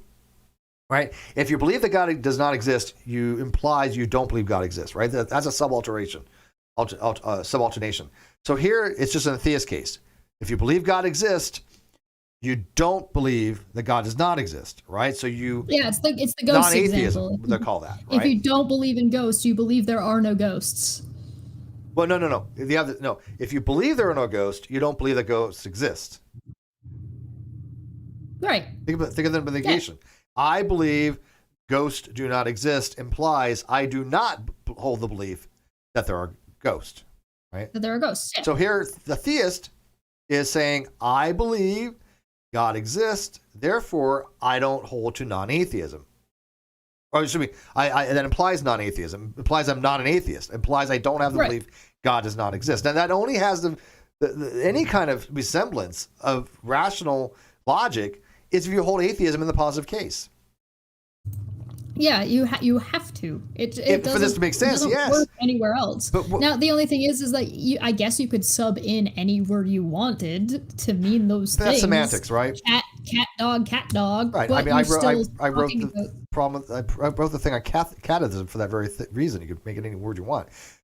Yeah. But what did we discover on the last paper? If you hold to weak atheism, right, not believing God exists, you must be in one of two categories. An atheist who's strong or agnostics. That's it. Yeah. And that's why this isn't about the semantics. This isn't about, this is about the epistemology. This is about whether or not what you're saying actually follows through if you follow through with what you're saying. Because if you're using this lack-theism term to be an atheist, it doesn't follow. And that's why it's problematic. If you're an atheist, you're non-theist. If you're a theist, you're a non-atheist. I mean, this makes sense, right? So when you say theist, it means you're a non-atheist. It means that you don't hold the belief that God exists. You don't hold the belief that God does not exist. That's what atheism is interpreted as. It is more than just not believing. So he goes on to say, furthermore, which illustrates Burgess-Jackson claim that the theist believes certain propositions. Vis-G, which is vis-a-vis, with respect, vis is basically according to the proposition that he's showing, right? Whatever your illustration is, whatever you're trying to show, the method by which you're using, that's vis, like vis-a-vis. But so it would be misleading to characterize a theist as simply a believer, because he's arguing that, look, yes, the theist is a believer of one thing, but is also a non-believer of something else. Well, the atheist is a believer and a non-believer of something else. That's just how it works. Completely analogous, there's a sub-alteration from atheist to non-theism, and this is what I say all the time. I just put it as B not P implies not BP. People see it in my Facebook and my Twitter all the time. So do people see the correlation here? That my logic is I mean, it's not just stuff I pull out, you know. Okay, which illustrates. Just make this up on the fly. They think I do, man. I'm serious. Which illustrates Burgess-Jackson that the atheist too believes certain propositions. Steve actually wrote all of these papers just this past weekend. He was just high as a kite. I've been told I should write a paper. I know Dr. Malik said I should write my own paper, but it's a lot to go in, and he says it could take up to a year, and that sucks. But I don't know. I'd have to really buckle down. I would have to have somebody help me with it, and I just couldn't do it myself. I feel like if things were a little bit more stable right now, you'd be more inclined. But right now, things are kind of wibbly wobbly. What the fuck? So it kind of makes sense that you've got enough other crap on your mind this year, maybe next year. But if I did write something, it would be very similar to what these papers have already written. I mean, this is what I enjoy talking about. But so he says, so an atheist too believes certain propositions. This not G, meaning that the atheist believes that God don't exist. But in virtue of being an atheist, also does not believe certain other propositions, viz. G. So it would be misleading to characterize an atheist as being simply a disbeliever. And I understand what he's arguing there, right? To me, I would say, look, it's a matter of just convention at that point. We say the theist is a believer, the atheist is the non-believer for that particular proposition, because we frame atheism with respect to theism. But that's only by convention. That's only because of historical convention. We could mirror it and do it completely opposite and say, look, atheism is the belief that God does not exist, and then the theist is a non-believer of that proposition. Again, don't I have an argument that's predicated upon, called the WASP argument? Yes, I do. No. These considerations show that four propositions are at issue. So you have believes the proposition is true, believes the proposition is false, does not believe the proposition is true, and does not believe the proposition is false. Together with the Aristotelian relationships, yes. Is this whole stream a humble brag? No, it's more like I'm just right. It's not even a. So yes. Or it's just a brag. There's no humility there. It's just I've been brag. right all this time. Yeah. I'm not trying to be humble about it. I'm like, screw you, do atheists. You guys are idiots. Stop it. Stop it. Stop. They're ridiculously inept. I mean, it's beyond how did they even think for a second they know what the hell they're talking about when they've never read any of these things. They're not able to explain any things. The logic is all off. Their understandings are all off. And yet I'm the big, mean, poopy head explaining to people that want to learn this stuff why people that learn epistemology and philosophy from the atheist experience have turned out to be such dipshits. You know? We're making progress here, and then we're the super chat. The diagram succinctly represents with some of the key positions in the theist atheism debate. Given rise to the square of opposition. So they're dostastic commitments, which are propositions that are believed and which ones are not, as well as the Aristotelian relationships holding these commitments, which I think are very fascinating. The way he goes about it. Now, I'm going to get to that in 1 second, but he does point out, next to theism and atheism, Burgess-Jackson also identifies the position of agnosticism, which is formalized by the conjunction, not BSG and not G. Now, again, go look at my Venn diagram. Mine's the exact same thing. I just negate, I just don't have the S, and I use P for G. That's it. But other than that, it is the conjunction of not believes that is true, not believes that is false. But let's get down to the nitty gritty here. This is you got a super chat from Helios that says, Steve, you already wrote at least the second half of your research paper. You just have it broken up and stored online and call it a blog. Yeah, no, I know, and you're right. But even Ozzy said, look, writing a paper is different from a blog, but you would have to, kind of like coordinate it and. But I'm like, but you're right. Most of it is already done. Ghostwrite it for you. Feeling, I would pay. Well, that would be awesome. I'd rather have somebody do it with me. But Malik told me, he's like, the problem is that when you write a paper with somebody else, he's just like you're better off doing it yourself. Mm. But by the way, he did leave a message with me this morning. He wants me to come on his show next week and talk about his defining atheism and the burden of proof, which I've read of his paper. I did a blog entry on it and an argument from it. He really likes it, and we've been communicating for a while. And he likes the way I talk about epistemology, and he invited me on as just somebody come on the show. All right, so this is what the square of opposition looks like. I don't know if you guys have ever seen the actual with the all of some. Have you ever seen it? And I'm not going to show it, but if you go look up the square of opposition, it has like all of S or P's, some S or P's, some S are not P's, and it just explains categorical, what it means to have all P, this. And so if you have all P, so you can make it an Excel spreadsheet. Yeah, well, it's like if all P are S's, then you have all P's are not S's. Those are going to be completely opposite, right? So it's either one or the other. These are called either contradictories. So these lines tell you which are going to be what. The lines going down this way is called a sub-alternation, which again is not predicated upon truth values, but it's predicated on implicature. So the way you would read this would be, the subject believes God exists, implies they do not believe that God does not exist. Here.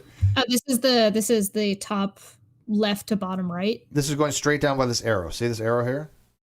No, I can't see what you're pointing at with your clicker. Oh. You know what? Let me change you up here. I have to look on the outside, and it's just moving around. I don't know what's going on. Let me. I was trying to follow along your hand movements, and I was just like, no, I don't know where we are. Can you see it now? Yeah. Yes. Now we have the live chat there instead of you, but that's okay. How'd that happen? Oh, probably because I'm off to the side again. Are you? Yeah, your windowy grabbed the. I'm up here now. Oh, where are you? I am the live chat. That's me. Oh, you are the live chat. Yeah. So how are you the live chat? Because the window moved. I don't want you to be the live chat. I am the live chat. See here, properties. I am the live chat now. I am my own wife. Now he's there. Stop presenting. Let me fix Just you. tell real me the quick. directions. Yeah, but if you start presenting again, I'm gonna fly off to the side again. Well, no, you shouldn't. Window capture. Yeah, because it moves internally. No, I'm just presenting. Oh, wait. Yeah. Oh, yeah. Yeah. I believe in you. You can do it. Okay, so I don't doubt you. I'm gonna have to. Well, no, but I want to present to you. You're gonna. Let me just present a window then. Maybe that'll be better. There we go. Now it doesn't get rid of you. Yay. Oh, there's a very big side of my face. Yes. So let me stretch you out. I was gonna say let me stretch you out a little bit, but that might come off as weird. Oof. Uh-oh. This is turning into a whole different stream here. All right. That's non sequitur after dark. Right? Yes. Oh, that's gonna be fun. People don't know what they're gonna be preparing for that. Wait? Are you proportioned, or you look kind of? I don't know. You look kind of stretched on my screen, but whatever. I can. Oh yeah, you just widened me right the hell out. I just Yeah. watched you just go. Bleh. Yeah. No. What are you doing? I'll get you. There you go. There you go. I know proportions. You look normal now. Congratulations. Yay! All right. So as you can see here, I survived. the sub-alteration. This means that if I believe there are no gods, I don't believe that there is a God. So this is an implicature. Okay, so it's not based on the truth values. A contradiction would be based upon the truth values, such that both of them cannot be true, both of them cannot be false. But one must be true and the other one must be false. So here I have. Let's talk about this. This BSG. Remember this? What this represents? What? Theism. Yeah. Okay. So theism is a contradiction of. I just say the belief. It's a contradiction to have. I believe that God exists and I don't believe that God exists. Right? That's a direct contradiction. It's either one or the other. You either believe God exists or you don't believe that God exists. That's the contradiction. That's the line here. Yeah, that's why you got the dotted line. Well, the dotted line here is actually contrary, and I'll get into that in a second. Super chat. Yeah, go for it. Oh, you want me to do it? Oppie for $5. I can prove you aren't Philosophy Grove because you aren't a sophist and you are actually intellectually honest. I don't think Philosophy Grove is a sophist, and I don't think he's actually dishonest. I think he's very. I think he tries to do like what I do by really coming down on the new atheist, but I have a lot. I don't know. I don't know. He's not sophistic. I don't know. And I have nothing against the guy. I actually like the guy. But I haven't talked to him enough to know. I've only seen him a little bit. I don't know. He takes a different approach than I do, right? You know, I don't shit on new atheists just for the sake of shitting on them, right? I want them to learn. I want the atheists to become better. He doesn't want atheists to become better, I don't think, because he's not, a non-believer. He's a believer. So he's doing it for different reasons, right? I don't want to just mock people for throwing away logic. I want them to understand that maybe they should look into things a little bit more carefully. That's all. All right. So this dotted line here of a contrary would be something along the lines of: if you believe that God exists, you believe that you can't believe that God does not exist at the same time, right? So those positions, if the beliefs themselves both can be false, but they both can't be true at the same time, right? So the belief that God exists and the belief that God does not exist cannot both be true at the same time. One of them must be a false belief. If God exists and the atheist has the wrong position, if God does not exist, the atheism has the true position. If God exists, the theist has the true position. If God does not exist, the theist has the false position. So as a contrary, only the both of them can be false. No, excuse me. As a contrary, both can be not true, but both can be false. So a theist can say this belief is false and believes that God does not exist. They don't have the position either. So in this particular case, a theist who says, I believe that there are gods, well, how does that work? Let me think here. Right, for contradictory, for contrary. Contraries are, both can be false, but both can't be true. So if you believe that God does not exist, Okay, so if you believe that God does not exist, that cannot be true at the same time to holding the belief that God does exist. There you go. You cannot have both those at the same time. Now, you could have theory neither of those beliefs, right? You're going to hold. I don't have to hold to either one of these, right? I don't have to hold that God exists, and don't have to hold that God does not exist. So both of them can be false in the sense that I don't hold to them. Gnosticism. I notice like something that's kind of bizarre, and I wonder if it stems from the Four Horsemen when New Atheism started. Not New Atheism TM, but like New Atheism TM kind of carried it along, and it's because of Richard Dawkins. Not because of his philosophy, but because he was so about biology. He was so on point about these are the terms in biology. This is why it's this. This is the thing it is. Stop using these other words in this sense when you're talking about this field. And they've picked up the biology, but I've noticed that they don't apply the same thing in like history. You don't see philosophy. Aaron correcting himself when a historian comes forward and says, hey, no, that's not the case in history. Here's what actually happened. He doesn't correct himself.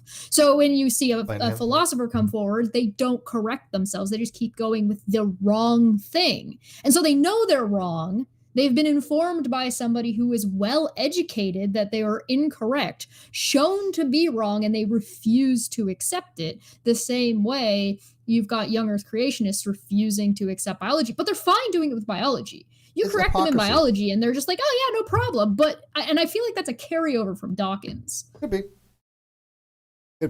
Just an observation. So what he does is he takes the square of opposition here and he makes it into a hexagon, because he notices that while you have the position of Gnosticism, you also have the position of non-agnosticism, right? So agnostic would be this, according to my Venn diagram. But what would be the non-version of that?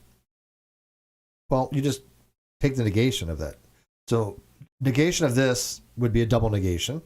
So you end up with this, and the double negation of this would you end up with this. That's all it is. So this would be, theism. This is believes that God exists. This believes that God does not exist, which is atheism. This is non-atheism, which is across from here, and non-theism, which is across from here. So basically, this is labeled for you. You end up with theism being a contradiction with non-theism, because you can't be both, right? Either you're a theist or you're not theist. You can't be both. Contrary, theism and atheism, which, by the way, the beliefs themselves are contradictories, I do believe. But the label is going to be contraries in this sense. And then you have agnosticism and non-agnosticism, which he adds in from the square of opposition, which I think is brilliant, because you do have 6 possible states. You have atheist, not atheist, theist, not atheist, agnostic, not agnostic, right? Now you can turn it into a hexagon of opposition. Yeah, I like the hexagon better. Yeah, it's a little bit more nuanced. And it's a little bit more nuanced, but it's also a little bit more clean. It's very much like 3 positions. Here's how they interact with each other, and here's the one. This is just like, this is a... I want you to see something at the very bottom, though.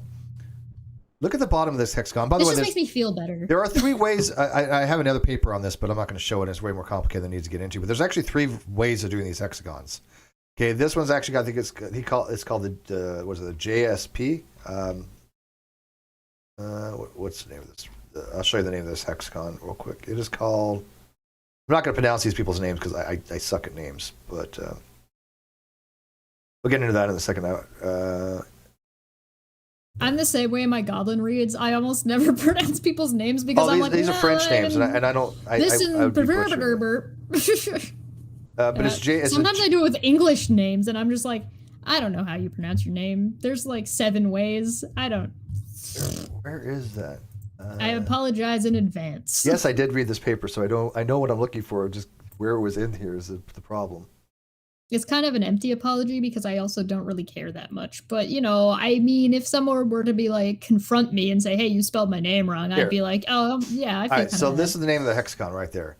So I didn't do it on purpose. I think it's Jacobi Sesment Blanche. So it's a JSP hexagon. But again, there's 3 different ways I've seen to do these types of hexagonal approaches. But I have another paper on that, which I'm not going to get into. I think it's a SEMSART paper. Yeah, we're going to go with the JSP. We're just going to go with this approach, right? The JSP hexagon.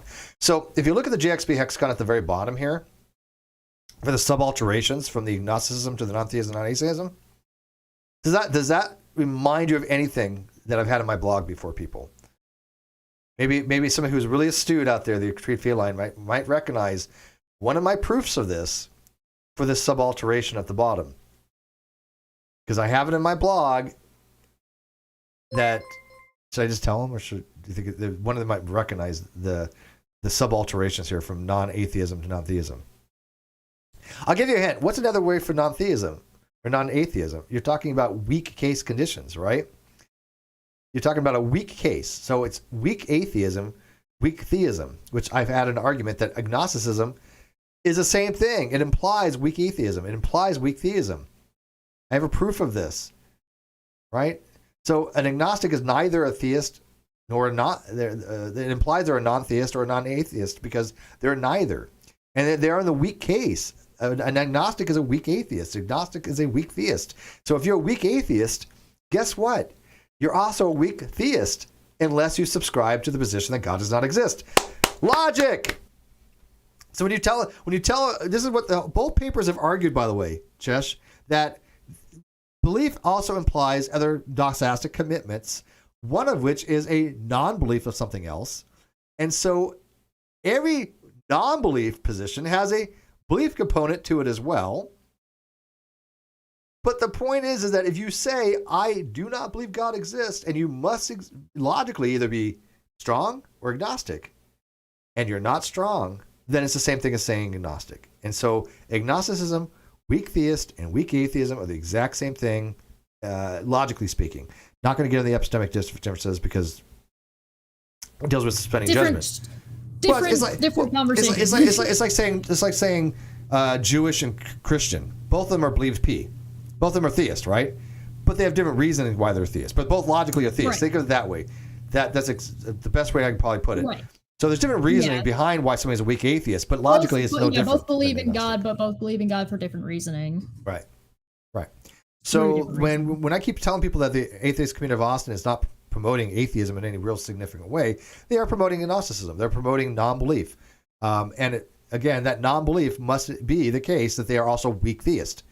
So every one of you new atheists out there, they're going around telling people I merely lack a belief. If you don't have the actual belief that God exists, you are also promoting weak theism. You're just as much a theist as you are an atheist in that capacity, because you're going to call weak atheism, then you can call weak theism. So all weak atheists are also weak.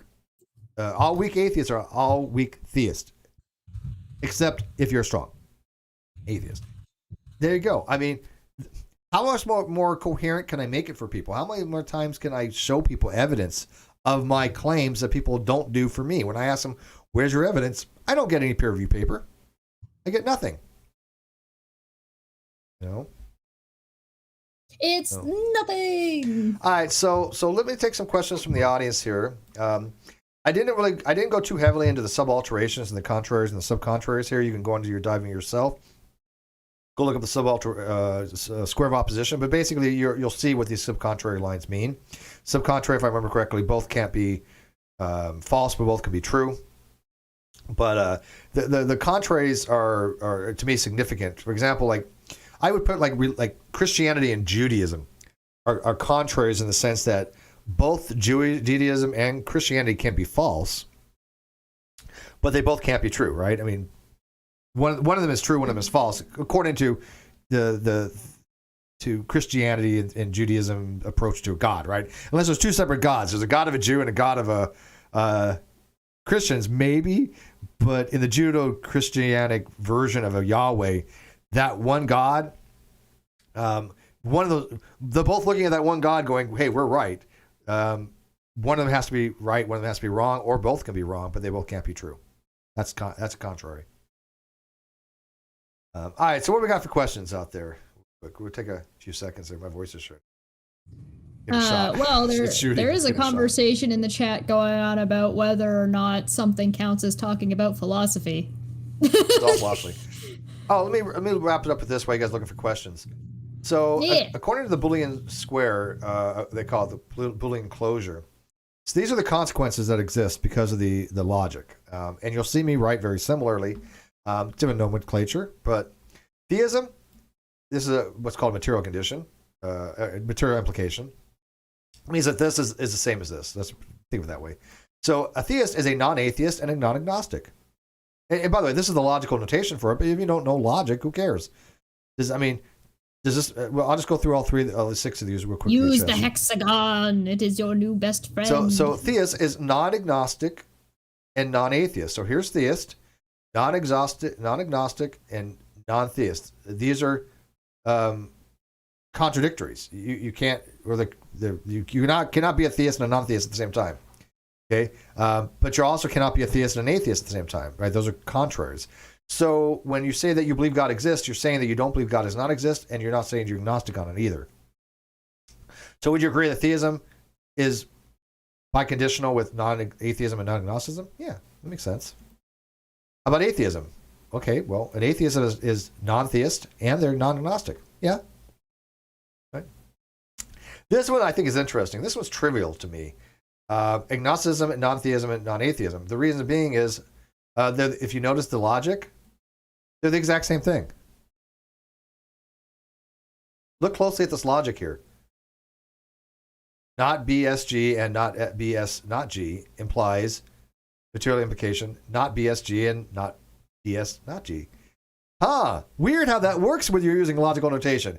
Agnosticism is logically the same as non-theism and non-atheism. Wow, weird. This is called a trivial case. There's another one that comes up here too. Should we maybe one day do like classical philosophy and talk about like old school stuff? That might be cool. I don't know if we've ever done that before. Yeah, so we can talk about Diogenes and like Socrates, Plato, Aristotle, and we could do like some old school stuff. All right, so non-theism would be atheism or agnosticism, right? Okay. If you're a non-theist, that means you must either be an atheist or agnostic. Rationally speaking, we're talking about an epistemic rationality here of either you believe, you disbelieve, or you suspend judgment. We're not talking about apatheism, I don't care, innocence who's never been exposed. We're talking about an understanding that you have an epistemic disposition, either believes true, believes false, or has no opinion either way, suspending judgment. That's how this is being looked at. So this makes sense logically. Yes, a non-theist is somebody who's either an atheist or agnostic. I'm a non-theist. An atheist is a non-theist, right? So by the same token, a non-atheist is going to be a theist or an agnostic.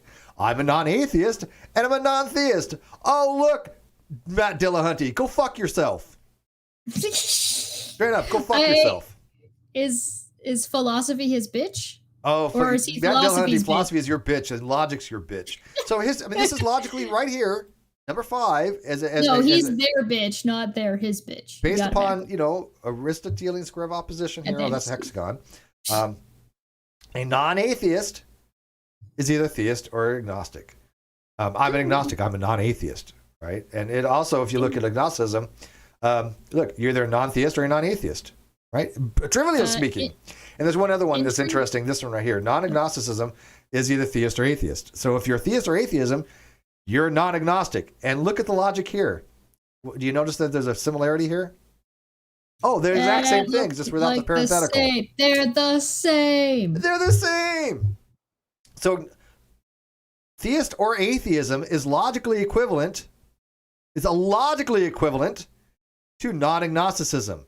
So when somebody says, look, you could be both theist and agnostic, bullshit, not in the same context, as I've explained from day one. An intrigued feline asked, but then said you might already be answering it. Oh no, she said that, or he. I don't know their gender. You did already answer. Never mind. Never said. Yeah, we just call them feline or cat. And then I'm curious about something. Would it be considered toxic to disregard the entire field of study that you're talking about? I think it's more than toxic. I think it's intellectual suicide. I think that, I think it's self-toxic. Yeah, it's basically crippling themselves, especially when people like Matt and Arn and all these other shows that are out there that do a lot of these talk shows and call-in shows don't have the skill set, don't have the inquisitiveness even to go out and find this stuff on their own. I can tell you right now, none of them have ever read any of this stuff. In fact, this paper right here was only introduced to me. Well, honestly, it was introduced to me several months ago, but I didn't really look at it. And then somebody introduced me to it recently on Facebook. And I told them I'd read it, and I keep my word. And once I read it, and I read it in a very short time. It's not a long paper. I was like, this is brilliant. This is awesome. I love this. I agree with it wholeheartedly. Because I had the prerequisite to understand the paper. If you give this to a new atheist, they're going to look at it like it's like they're going to think this is something like who wrote that? Who wrote it? Was it Antonio Subaroch that wrote his paper, or was it who was a flat earther that wrote that? Anthony Riley. Yeah, they're going to think it's like an Anthony Riley paper, right? Not realizing that this is legit. Kent Hovind. Yeah. This looks like Jewish mysticism to somebody who's not familiar with the nomenclature. I got lots of 3 hexagons of that. But I do love this hexagon of opposition, because it tells you, look, if you're agnostic, you are a non-theist. It implies you're a non-atheist. But if you're agnostic, you can't be non-agnostic. This is a straight contradiction here. So you have a straight contradiction between agnosticism and non-agnosticism. You have sub-alterations between agnosticism and non-theism and non-atheism. That's what it means to imply. You have contraries between agnosticism and atheism. What was that? Yeah, contraries. And then you have sub-contraries between non-agnosticism and non-atheism and non-theism. Which, again, would be the same thing with the square of opposition. Here's your contrary, here's your sub-contraries. This is what I say that not BSG and not BSG are actually... I think I've actually said sub-alternations before on Facebook on that. I should have said, I think they're actually sub-contraries now that I think about it. Yeah, I have to go back and look at what I wrote on Facebook to somebody. I think I might have actually used the wrong term. Yeah. Because there wouldn't be a sub-alternation. Well, no. It's this what I wrote. This is where I wrote for the sub-alternation. I was right. BSG, not BSG, or sub-alternations. Because again, good job, Steve. Yeah, well, again, if you believe God does not exist, it's a sub-alteration. That means by implicature, you do not believe God exists. So again, not having anything to do with the truth values. It has to do with the implication. That's one thing weird about the sub-alternations. It doesn't care what the truth values is, what's implied. Chemo says, read an abstract or paper on cognitive neuroscience and tell me that philosophy has no practical applications.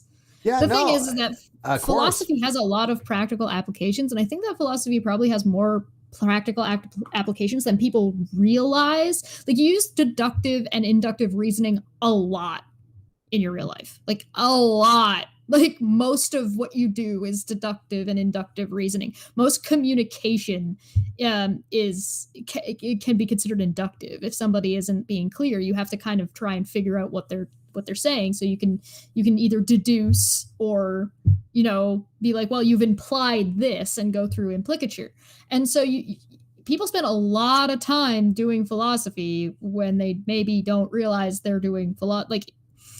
If you're having a discussion with your significant other and your child about why they should or should not do something, you're having a philosophical conversation. You just don't realize you're having it. Well, I mean, you're talking about philosophy, psychology, and in the cognitive neuroscience and all that. And I was trying to read something on what's called theory of perception. And one of the theories of perception is called the disjunctive theory of perception, where you have 3 categories that exist. You have vertical, which means that something that corresponds to reality, right? Truth, vertical perception.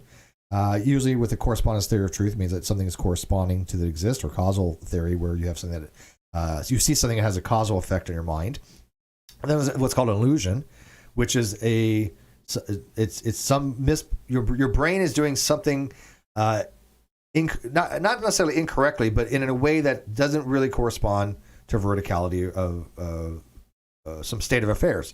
Then you have a hallucination, right? So you have vertical perception, you have illusion, you have hallucination. The hallucination is actually a malfunctioning of the brain. This is where your brain sees things that are not there in reality. And there's different ways that theists will approach the theory of perception of what we mean by when we perceive something. What is it to perceive? Is there a naive realist approach? Is there a direct realism that exists that is something we can say this is an incorrect perception of this?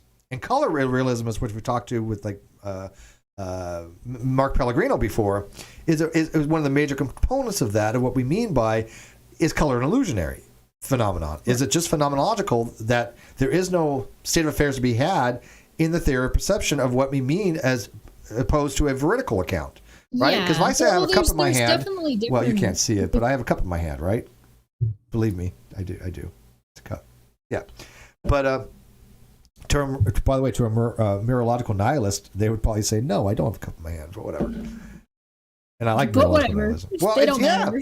Look, I mean, to me, mereological nihilism solves that problem. Do I have a cup in my hand? No. I have an arrangement of objects that I'm going to call a cup, but there's no such object that exists because it's an arrangement of primitives. I feel like that's how you get around the strip of Theseus. This whole thing sounds like it entirely falls into technically the truth. Yeah. Yeah.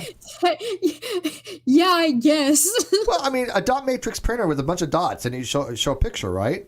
But it's comprised of little dots, right? Is there an actual picture there? Question. There's no physical picture there. It's a perception of a picture, just whether the dots are aligned, right? But there's no. What do we mean by a picture? Is there a picture there or not? Well, it depends on your perception of theory of perception of what we mean by is there a picture there? Are we seeing something there? Yes, but is that an illusion?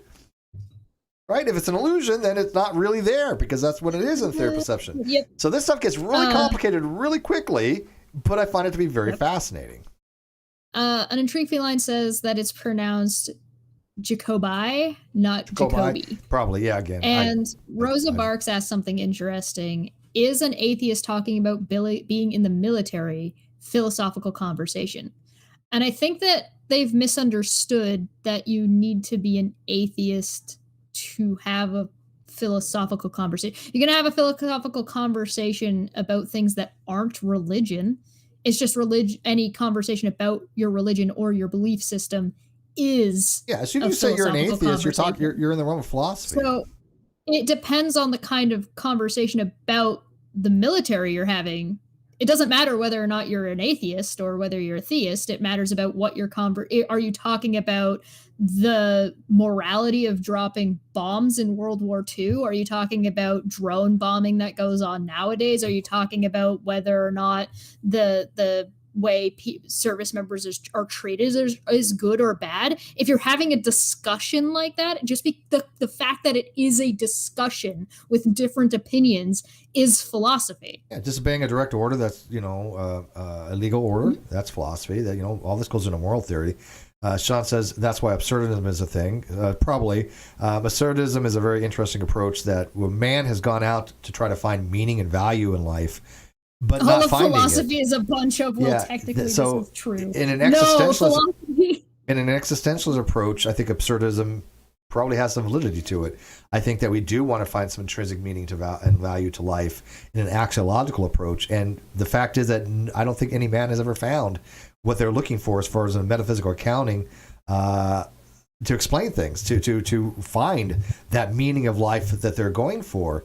That's the universe might just be absurd. Yeah.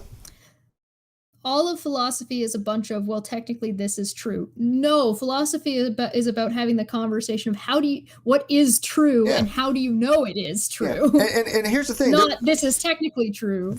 There are some things that are technically true, right? For example, A equals A is something that all philosophers would agree upon, right?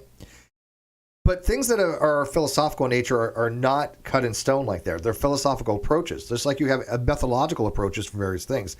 No one size fits all, right? Anybody who's ever done statistics knows how many different ways you can do statistics. You can have chi squared and t squared and u, a, b, ANOVA. You can do so many different ways of trying to do it. Statistics have different methodologies, approaches to it. Not one size fits all.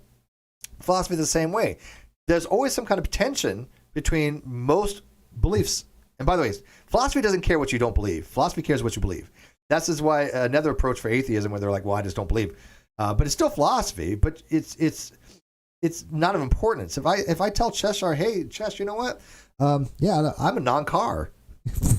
What the hell does she care what I'm a non? Noted. Thanks. Hey, you know, I'm a non-solipsist. I'm a non-absurdist. I'm a non-modal realist. Okay, then what are you?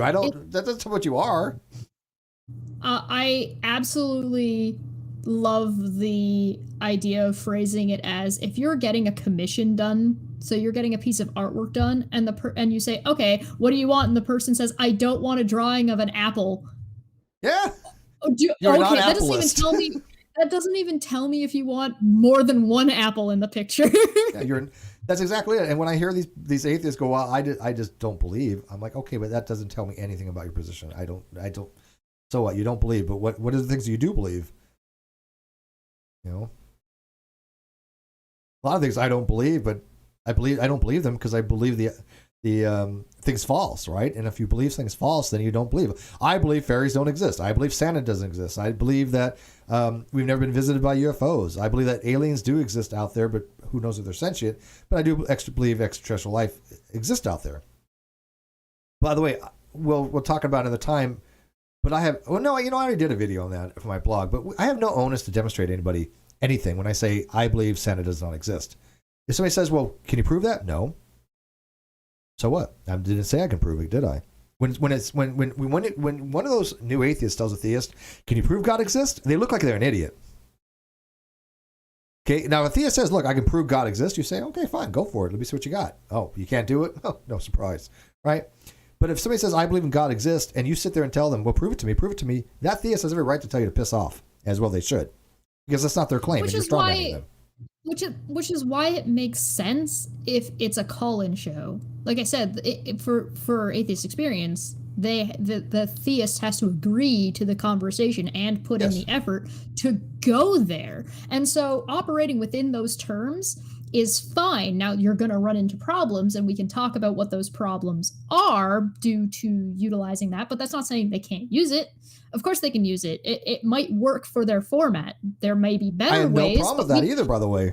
But we can't get to that part of the conversation.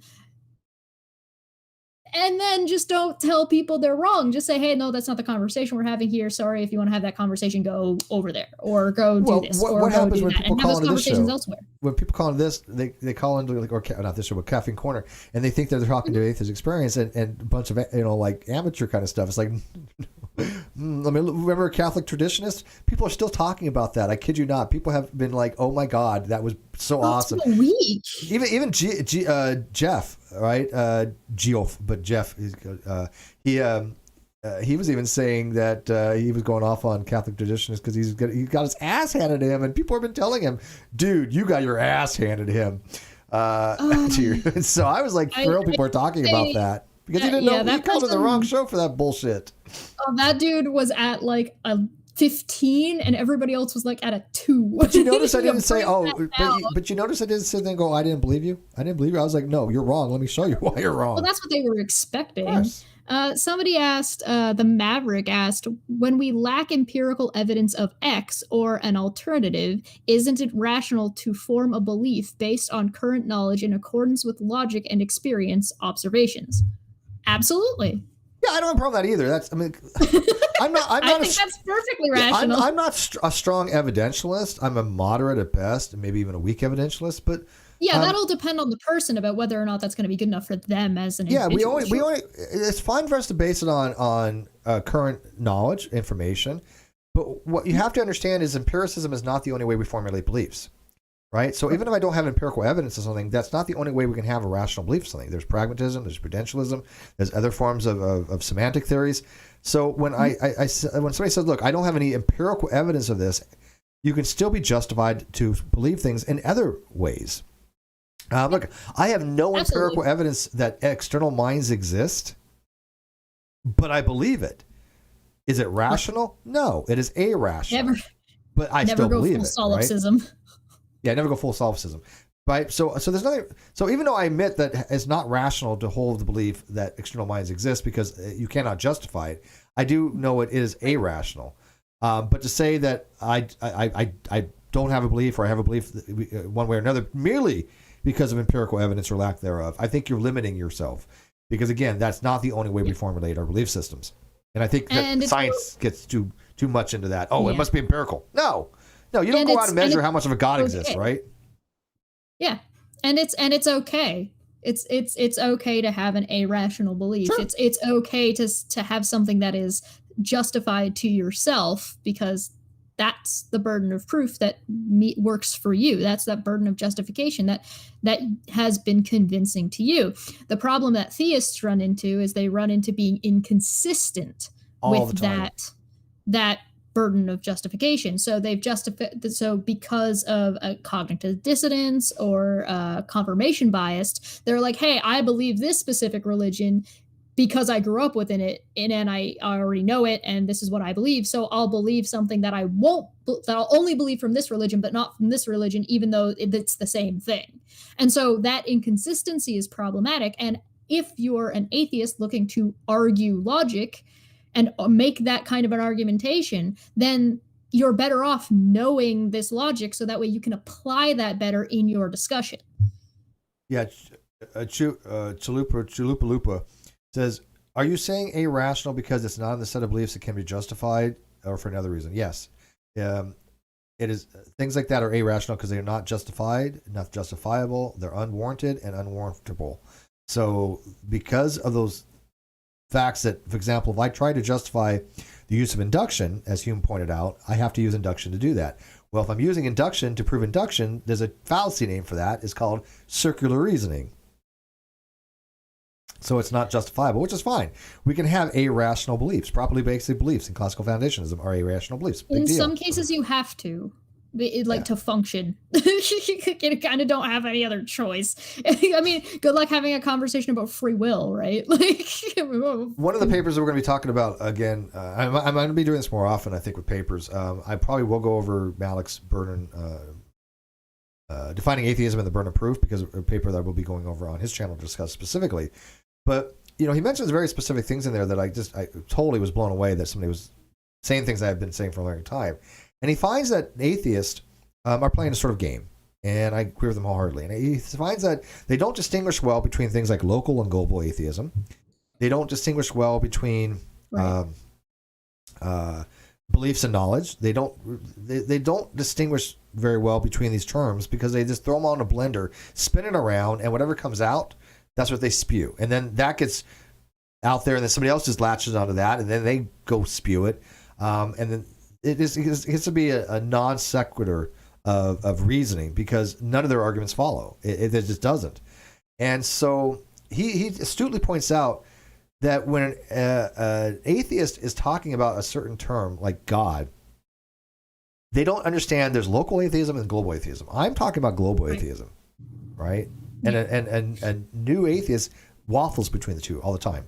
Yeah, so we had whatever one they want to go back and forth from, and it just drives me nuts. Pick a lane and stick with it. Yeah, we had David Smalley on, and we had that problem. Oh. So we were trying to suss out what he actually believed, because he was jumping around, and so we were trying to be like, okay, but we're trying to understand you. We're not trying to pigeonhole him. We're not trying to get in a fight. We're trying to understand where he was coming from, so we could figure out where there was some misunderstanding in what people were saying and what was going on. So we're asking him these questions, and I was like, listen, Steve is agnostic. I'm an atheist. I'm going to ask you a couple questions. Do you believe this? Yes. Do you believe this? No. What do you think of this? I don't know. Well, why not? Well, because I'm not really sure about this or this. Turns out David Smalley is closer to Steve than me. Well, here's the problem with that. We don't really know that, because he was so ambiguous and so wishy-washy. Saying in that video, what he was saying seemed to be closer to me, but I guarantee it, if he would have been honest, and I'm sorry, David Smalley was not honest I'm sorry, he was just not. I'm just basing it off what he told me. but had we been able to suss it out more as an honest interlocutor, I think he probably, because he had said some pretty things, like he said you were wrong, right? He says, no, you're wrong for being an atheist, and I'm like, so by you saying that, you're saying that atheism is false. And that makes no sense to me. It's like, what is his position? If he thinks atheism is false, theism is false. Yeah. What does he mean by that? I don't think he even knows what that would mean. But I was like, okay, do you think she's justified to be an atheist? And I don't think he ever. Do you remember Did he actually he- agree on that? He was like really confused by that question. He said no at first, and then he was saying, well, maybe, and then he was like, yeah, I guess. But I think it was more like his mind was too stuck in debate mode to get out of like, no, we're not trying to prove it in a debate. We're not trying to convince other people, right? It was getting into that. Well, same thing. Like as an agnostic, I don't say theist or atheist are right or wrong because one of them has to be right. I recognize this. Either the theist is right or the atheist is right. And when somebody just says, "Oh, well, I'm a lack of belief atheist," there's no right or wrong to be had there. It is just it doesn't make sense. Excuse me, in that schema that I'm using it as, because when I say a theist or the atheist, one of them has to be right, one of them has to be wrong. By the way, did it not say that it's in this very paper?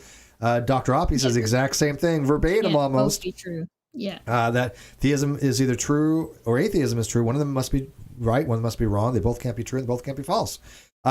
Is because the only two conditions that exist ontologically is God exists or God does not exist. Somebody has a false belief.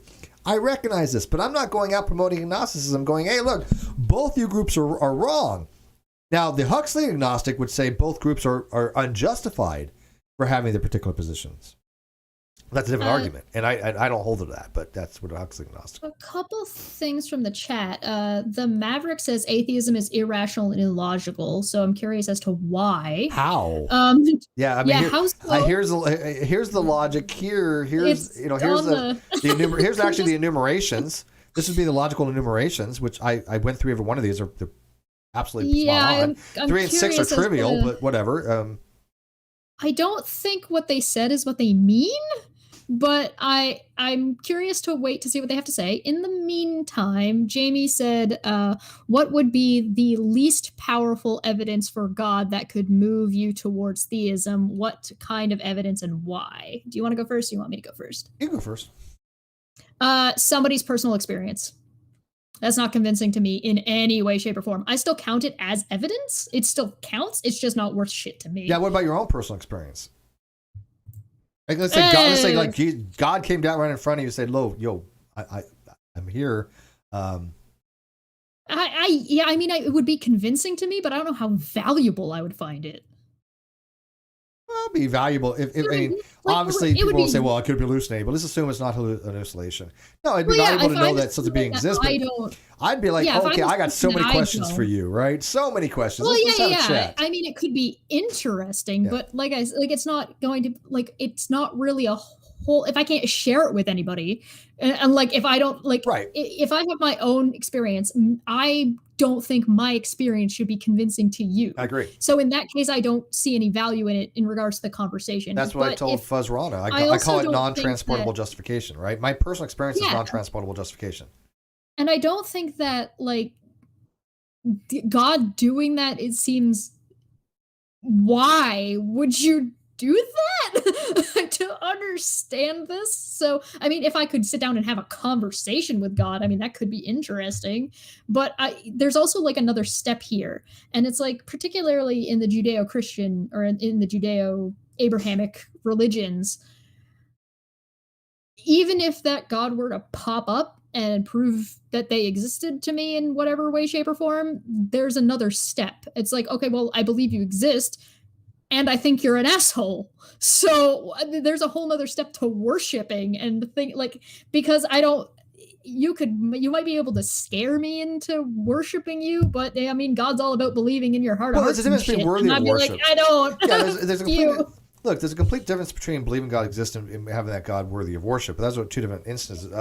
But exactly. Feline disagrees with 3 and 6. I don't. 3 and 6 are spot on. The reason why one's in a conjunction and the other one's a disjunction, Feline, is if you look at number 3, agnosticism as a material condition or implication would mean that you are neither a theist or an atheist, right? So neither a theist or atheist. If you look at the logic for the negations of a disjunction, you get an and. So the De Morgan rules and all that kind of crap too. So if I say, look, I'm agnostic, that means I am not a theist and I'm not an atheist. That's a conjunction. That's why 3 is in a conjunction. Now 6, if I'm a non-agnostic, that means I must be either, not neither, but either theist or atheist. That's why it's a disjunction in 6 and a conjunction in 3. That's the reason. That makes sense? Because if I say that I'm a non-agnostic, well, the only two options I have left are I must be a theist or an atheist, not a conjunction of the two. So the Maverick is writing up like their answer. It's just going to take a couple, I think. So they said that it was going to take a couple. I'm just going to copy and paste them into a notepad for now, and then just let me know when you're like type in "and" for your last one, and I'm just going to copy and paste them. So that way, when you're done, I'll have all of it all together. Yeah. But like I said, I think it's wrong for new atheists to sit there and just go, "Oh, okay, I don't have a belief because of I haven't presented a reason to believe." But then that's it's self kind of justifying in a way. It doesn't really tell me why you found it unconvincing, right? If I say to somebody I don't believe, they could just know that I had enough evidence to be presented to convince myself. That's seems to be a very easy thing you can do by induction. I think that I have a problem with the morality of thinking that it's okay to try and trick people to try and get them to have a conversation that they're not trying to have, or like to kind of hide your intentions, or to I think it's dishonest, I guess, to say that, well, I just don't want to be on the same level as the theist. I don't want the theist to be on the same level as atheism, because we're all rational and the theists aren't rational. And I think that's cowardly. I think it's dishonest, and I think it's unfair. Yeah, I don't like it. But in truth, go look at the hexagon of what you're saying, which is fine. If you're non-agnostic, right? You're going to be either a theist or an atheist. You can't be well, or agnostic. Yeah, so it's going to be one of those three. That's why. So yeah, if you just do the logic, it makes sense to me. If you're agnostic, you have to be neither theist nor atheist. So that is non-theism and non-atheist. But anyways, got this swinging in here. What are you if you don't care if there atheist. Are gods or not? Atheist. You go right in the middle, and you're not attached to anybody. Yeah, but again, we're not talking about atheism. We're not talking about other types of epistemic types of positions. But even an atheist can still follow one of these three in some regard, right? An atheist says, I don't care. Well, why is you don't care? I mean, you don't care, but you believe. You don't care that you believe that God exists. You don't care you believe God does not exist, or you don't care because you suspend judgment. It still has to be one of those three from a reductionist point of view, right? So if you care and you say, well, I don't have a belief either way, you don't care and you just suspended judgment on it. But the reason why you've suspended judgment on it is because you don't care. Right? Does that make sense? Womp womp. Yeah. It makes sense to me. I think I get it. No, but Jamie, the same thing with her. My answer is her answer. Is that what would move me would be direct experience. There's just nothing in the Bible that does it for me. There's no. Yeah. Every logical argument I think is maybe valid, but again, they're very unconvincing, and most of them are not sound. But if God exists, then a direct revelation would be just fine with me. I have no issue with that. I think it would. I could probably even go even a little bit simpler and make it not personal, because there's like I understand that can be. I think people want grandiose stuff, and it's like I don't think something private and intimate could be fine. But one of the things that I used to when I had this conversation a little bit more often in my home life, which I don't have anymore because I live by myself and covfefe is a thing. One of the ones that I would ask is I would say, can you pray and light a candle? That's one of the things. That's one of the miracles that happens in the Bible. The dude prays and lightning comes down and lights the big bonfire on the people who are worshiping Baal or whatever. And so I'm like, well, if they could do it, surely a candle isn't a big deal, and God is okay with this kind of testing because he did it before. So that's not the problem. So can you? Well, that's my issue too. Why is it 2,000 years ago they got all this stuff happening, but we ask as a non-resistant non-believer, because she even though she's an atheist, she still would be a non-resistant non-believer. I think that if there's a God exists, she wants to know, and she would like, hey, look, if this is what you do to see if God exists, let's give it a shot. They've all failed. And so I haven't really continued my search too much anymore. I just don't care to, especially if you're dealing with an omnipotent God, and especially if you're dealing with like the one of the omnis, or if you're dealing with a Judeo-Abrahamic God, because it's like, according to that book, you've got people who are born to be atheists to suffer for eternity, and it's like, well, I guess you're not going to reveal yourself to me anyway, so you, I guess. Well, I don't believe in any of that. I'll go on record. I actually believe hell is all that about eternal damnation is something the Catholic Church came up with as an argument at back them. I believe that's all bullshit. If God does exist, I believe it would be more universalism. My position is now this, real quick. Be more abstract. If God exists, my position is this. The concepts of God, the idea of what we have about God, everybody's wrong. There's no possible way that a human mind would have such conceptualization of such a being in any real regard where we would have it without error. So it to me, it's probably one of those cases, the truth is stranger than fiction kind of things. If there's a God as a metaphysical necessity, then it is probably way stranger than we've all imagined, and we're just ants looking at something so beyond us that we're trying to apprehend it, but impossible to do so because of biological limitations. So because even in science, things have been so amazing that we've discovered things that we thought 100, 200, 500,000 years ago would be, impossible. I mean, can you imagine a person 2,000 years ago with a computer now, quantum mechanics, things that we understand about cosmology? The truth is stranger than fiction to them. They would never been able to understand any of this stuff. It wouldn't even register on their radar. Now take that to almost an infinite degree. So I think everybody in religion is wrong. I think none of them have any of all of the truth. And I think that if a truth does exist, everybody is just latching on to a little piece by piece of it.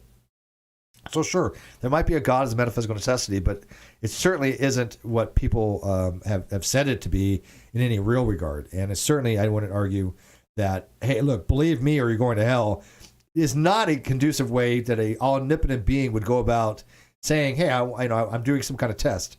That's not a test. That's idiocracy. You're muted, by the way. You're muted. I think I've got all of Maverick's stuff over here, so forgive me if I've missed any of them. I'm pretty sure I got everything, so hopefully it makes sense. The Maverick said, we have three methods of assessing reality: knowledge, logic, and experience. The whole of science and its method are based upon logic. When we lack empirical evidence, in order to arrive at a conclusion/hypothesis, we need to implement logic and experience. Logic is the method we use to formulate the scientific method, and the scientific method is reliant on experience. Therefore, since we lack empirical evidence for a prime cause of existence, we should turn to logic and experience in order to formulate a belief, as well as existing knowledge. If you were intellectual enough to realize this, firstly, you would not ask for empirical evidence, and secondly, you would realize God is the most logical. And premise 2, since at least one cause is required, mathematical laws confirm that a prime cause is necessary. Premise 3, the logical issue of, I think that means infinite, yes, they misspelled it, infinite regress, and the scientific laws of thermodynamics lead us to an uncaused prime cause. Premise 4, since nothing else existed to cause the prime cause to react, prime cause must have the ability to act. Conclusion, prime cause is uncaused and has independent will. End. Atheism equals irrational in comparison to a prime cause with independent will. That sounds like it's just kicking the ball down the way a little bit there. Yeah, that actually sounds like a guy named John something or other from a Facebook group that I see every so often. But he has like weird convoluted things like that, because there's just so much that I disagree with in that particular argument, especially when you start invoking laws of physics and thermodynamics and prime mover. I wouldn't be able to sit there and go into it right now. It would be a whole new stream, and I don't want to do that. But those are not good arguments. And again, I'm not a person just put something aside by fiat. I actually will explain why things aren't good arguments, but just not going to. The law of thermodynamics is not in your favor. I'll put it that way. Then I would probably I could work backwards off of this and just be like, how can you possibly demonstrate your premises? Well, here's the thing. Here's what they don't understand. The prime mover argument came from Aquinas. It was an ad hoc. It came from Aquinas. Hang on. Oh no. It came from Aquinas' 5 ways, and Aquinas didn't have the understanding we have of physics and symmetries now. We can understand that there are possible ways to have an initial prime cause, a prime mover that made things in motion. Right? The argument from motion. How do things get in order to have motion, you have something that has a change in vector. Right, you have an imparting of force that changes an object's natural tendency to stay in a particular direction. Okay, so how did we get motion from non-motion? There are ways now to explain that using physics for breaking of symmetries. We know that there are symmetry violations. God is not a requirement to have that explanation any longer. Aquinas was unaware of parity violations, CP violations. Right. And so when things do come into existence with some kind of spin and some kind of angular momentum, there could be, obviously, a disproportionate amount. Same thing with reasoning of why we have matter over antimatter. Science and nature might just have a predisposition to have more matter than antimatter components.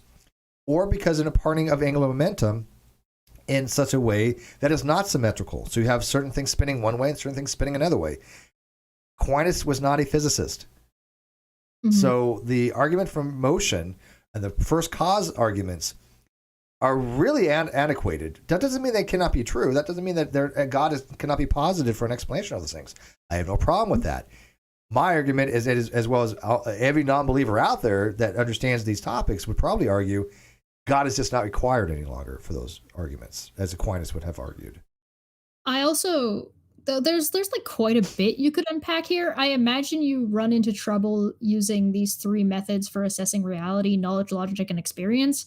Because if you're using logic to assess whether or not an experience is enough of an experience to be logic, I'm a little bit confused by what they're trying to say with. I think he means induction. He means logic, but in type of induction. Science uses an induction. Yeah, that's what I'm thinking that they're meaning. It's knowledge that I'm getting confused by. So do you take experience, apply logic to experience, and it becomes knowledge? Or are there knowledges, is knowledge are you referring to just things that are facts, whether you experience them or not? I'm not really sure what you mean, but there's also a little bit of a problem because you can come to a completely logical conclusion based on an experience and knowledge because one of your premises is incorrect.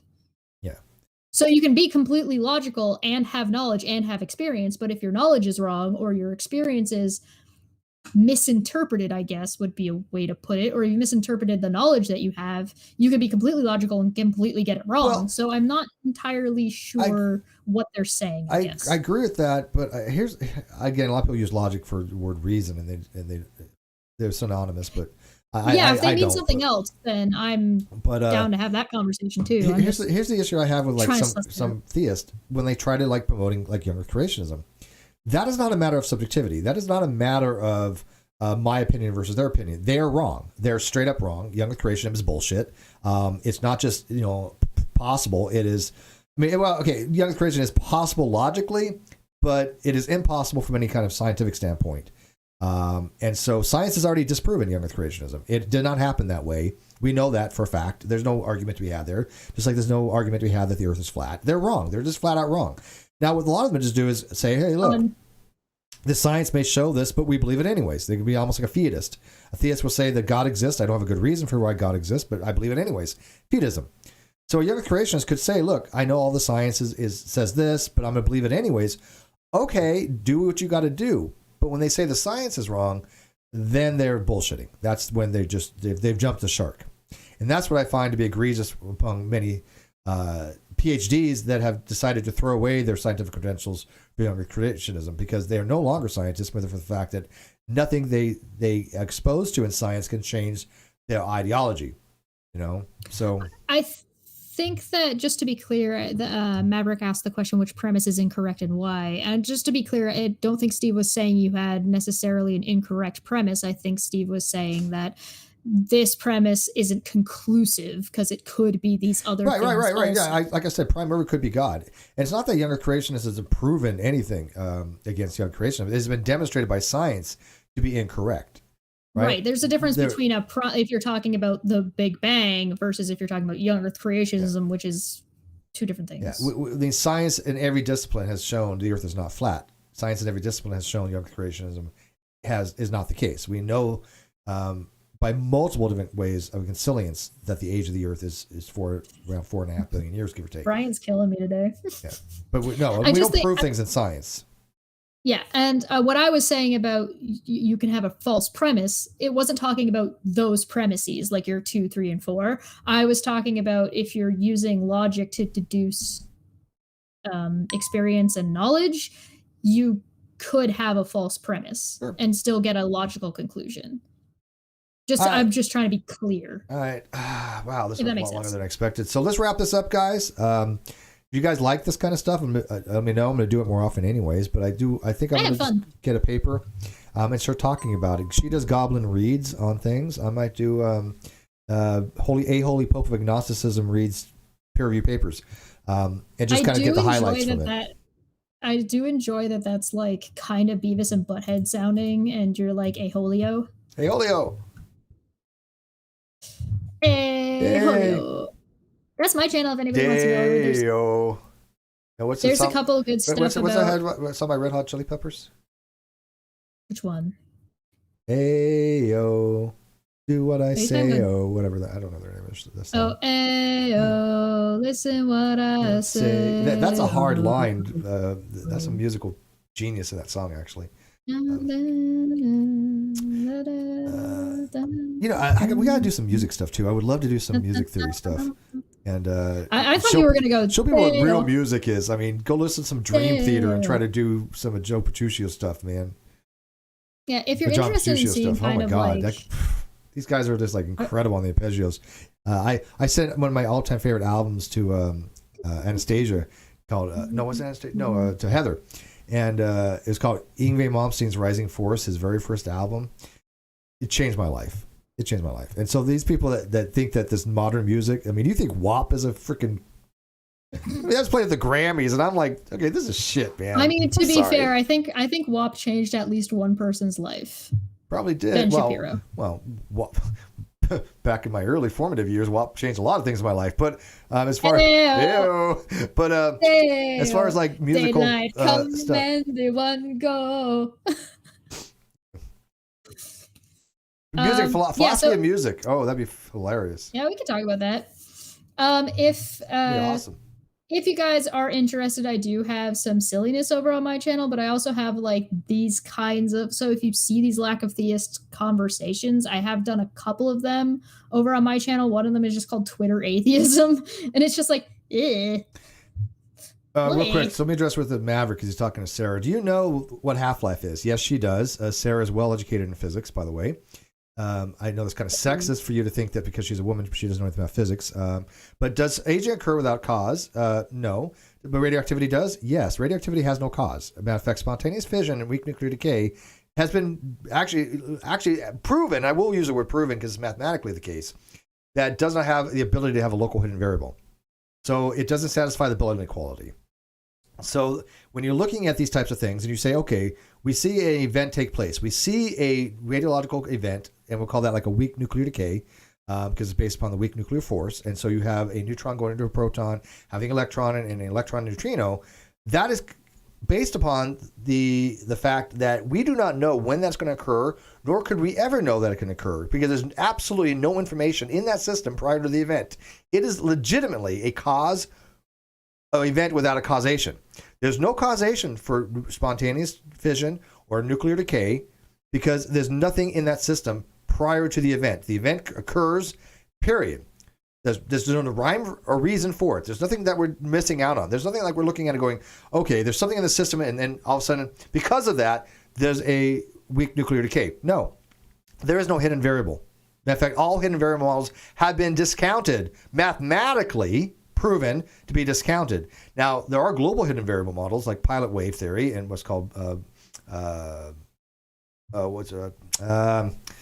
Bohmian mechanics, but pilot wave theory is just an advanced form of basically the multi-world hypothesis. Only you're taking the entire integral path formula, and so it's just a lot more complexities, a lot more assumptions. But yes, she's absolutely right. Sarah is very correct. Those things do not have causations; they have effects. So, mwah. I love Sarah. So Sarah? shall we get out of here? Yeah, when are we gonna get Sarah back on here? When does she want to come on? Yeah, Sarah, when do you want on, man? I adore you. I love her. Just come to my channel. Just come to my channel. I'll steal you from Steve. Well, she likes you better anyways. You're more her type, if that's okay. But she loves me too. So yeah, we'll have to get Sarah on. But yes, Sarah's absolutely right. Yeah, so go over to my channel and find some fun stuff. I recommend checking out my stuff about rocks with Answers and Reason and Dave Trolley. I also recommend checking out some of my Matt Dillahunty stuff because that's kind of funny. And then also like the Twitter atheism. And my conversation with Tim O'Neill. Promote your deep dive you just did because that was really good. There's 3 hours I listened to that. Oh, the non. So okay. So I'm looking. I'm going to be reading the non sequitur show litigation, like the actual legal papers, and just kind of going through that and sort of seeing like where we were and where we've gone. And I did like a prelude. I called it a prequel, and Intrigued Feline laughed at or made fun of me and bullied me. So it might end up with a name change to Prelude because it is more accurate. It's what I meant, but couldn't think of the word at the time. And so basically, I went through and I looked at the Death of the Non Sequitur show episode or video you would put in. I don't want to call it an episode. Well, I mean, I guess it wasn't an episode in a different kind of sense. That was really good. And I sort of just did a little bit more of an analysis of it because I don't think I've seen anybody do something like that. And I thought it was going to be reminded with the way things have kind of gone and where they've getting to and sort of how do we even get to a lawsuit before I talk about the lawsuit. So here's how we got to a lawsuit and now here's the lawsuit. So if you're interested, I really enjoyed it. It was 3 hours. 3 hours. I listened to it at normal speed, by the way. Yeah, I did listen to it. I usually speed things up, but I had plenty of time on my hands for this trip. So that's actually one of the reasons why I didn't speed it up when I was watching it. I was being very careful. No, I'm glad you didn't. No, I'm glad that you didn't. Yeah.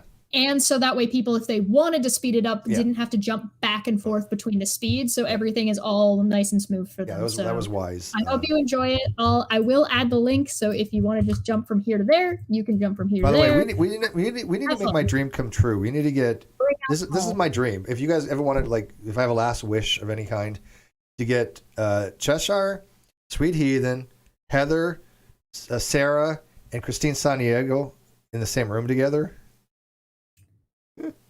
Yeah, we could do that. Yeah. I'd love to do that. You can do that on my channel. That's what that time of month's all about. That'd be my dream. That would be like this amazing, you know. Get in here, ladies. What a show that would be. Listen, I would love to interview. Oh, and Manya. We're going to get Manya too. Can't forget about Manya. Yeah, of course, yeah. I thought she just went without saying. Same way I do. Automatically included. I never do anything with Manya.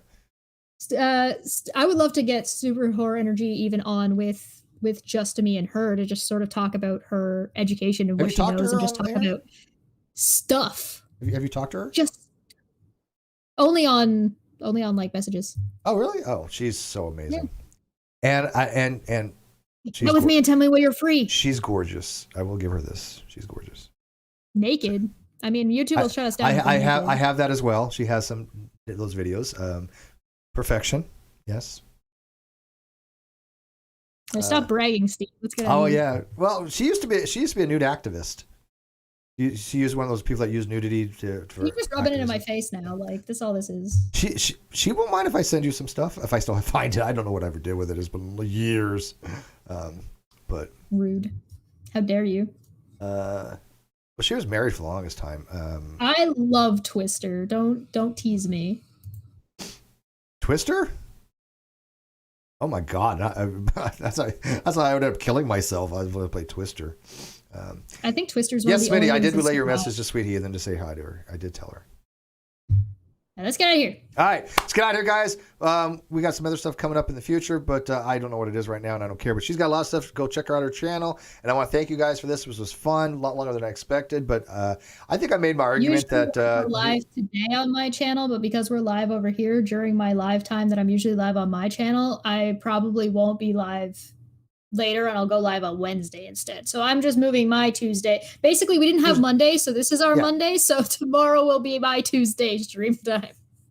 But let me know what you guys like about this. If you guys want me to, I'm going to do it more anyways, what you guys say. But let me know what you think of the approach that we just, like I said, just touched on these papers. And this one is not that long. You can go read it. Both of them are in the video description.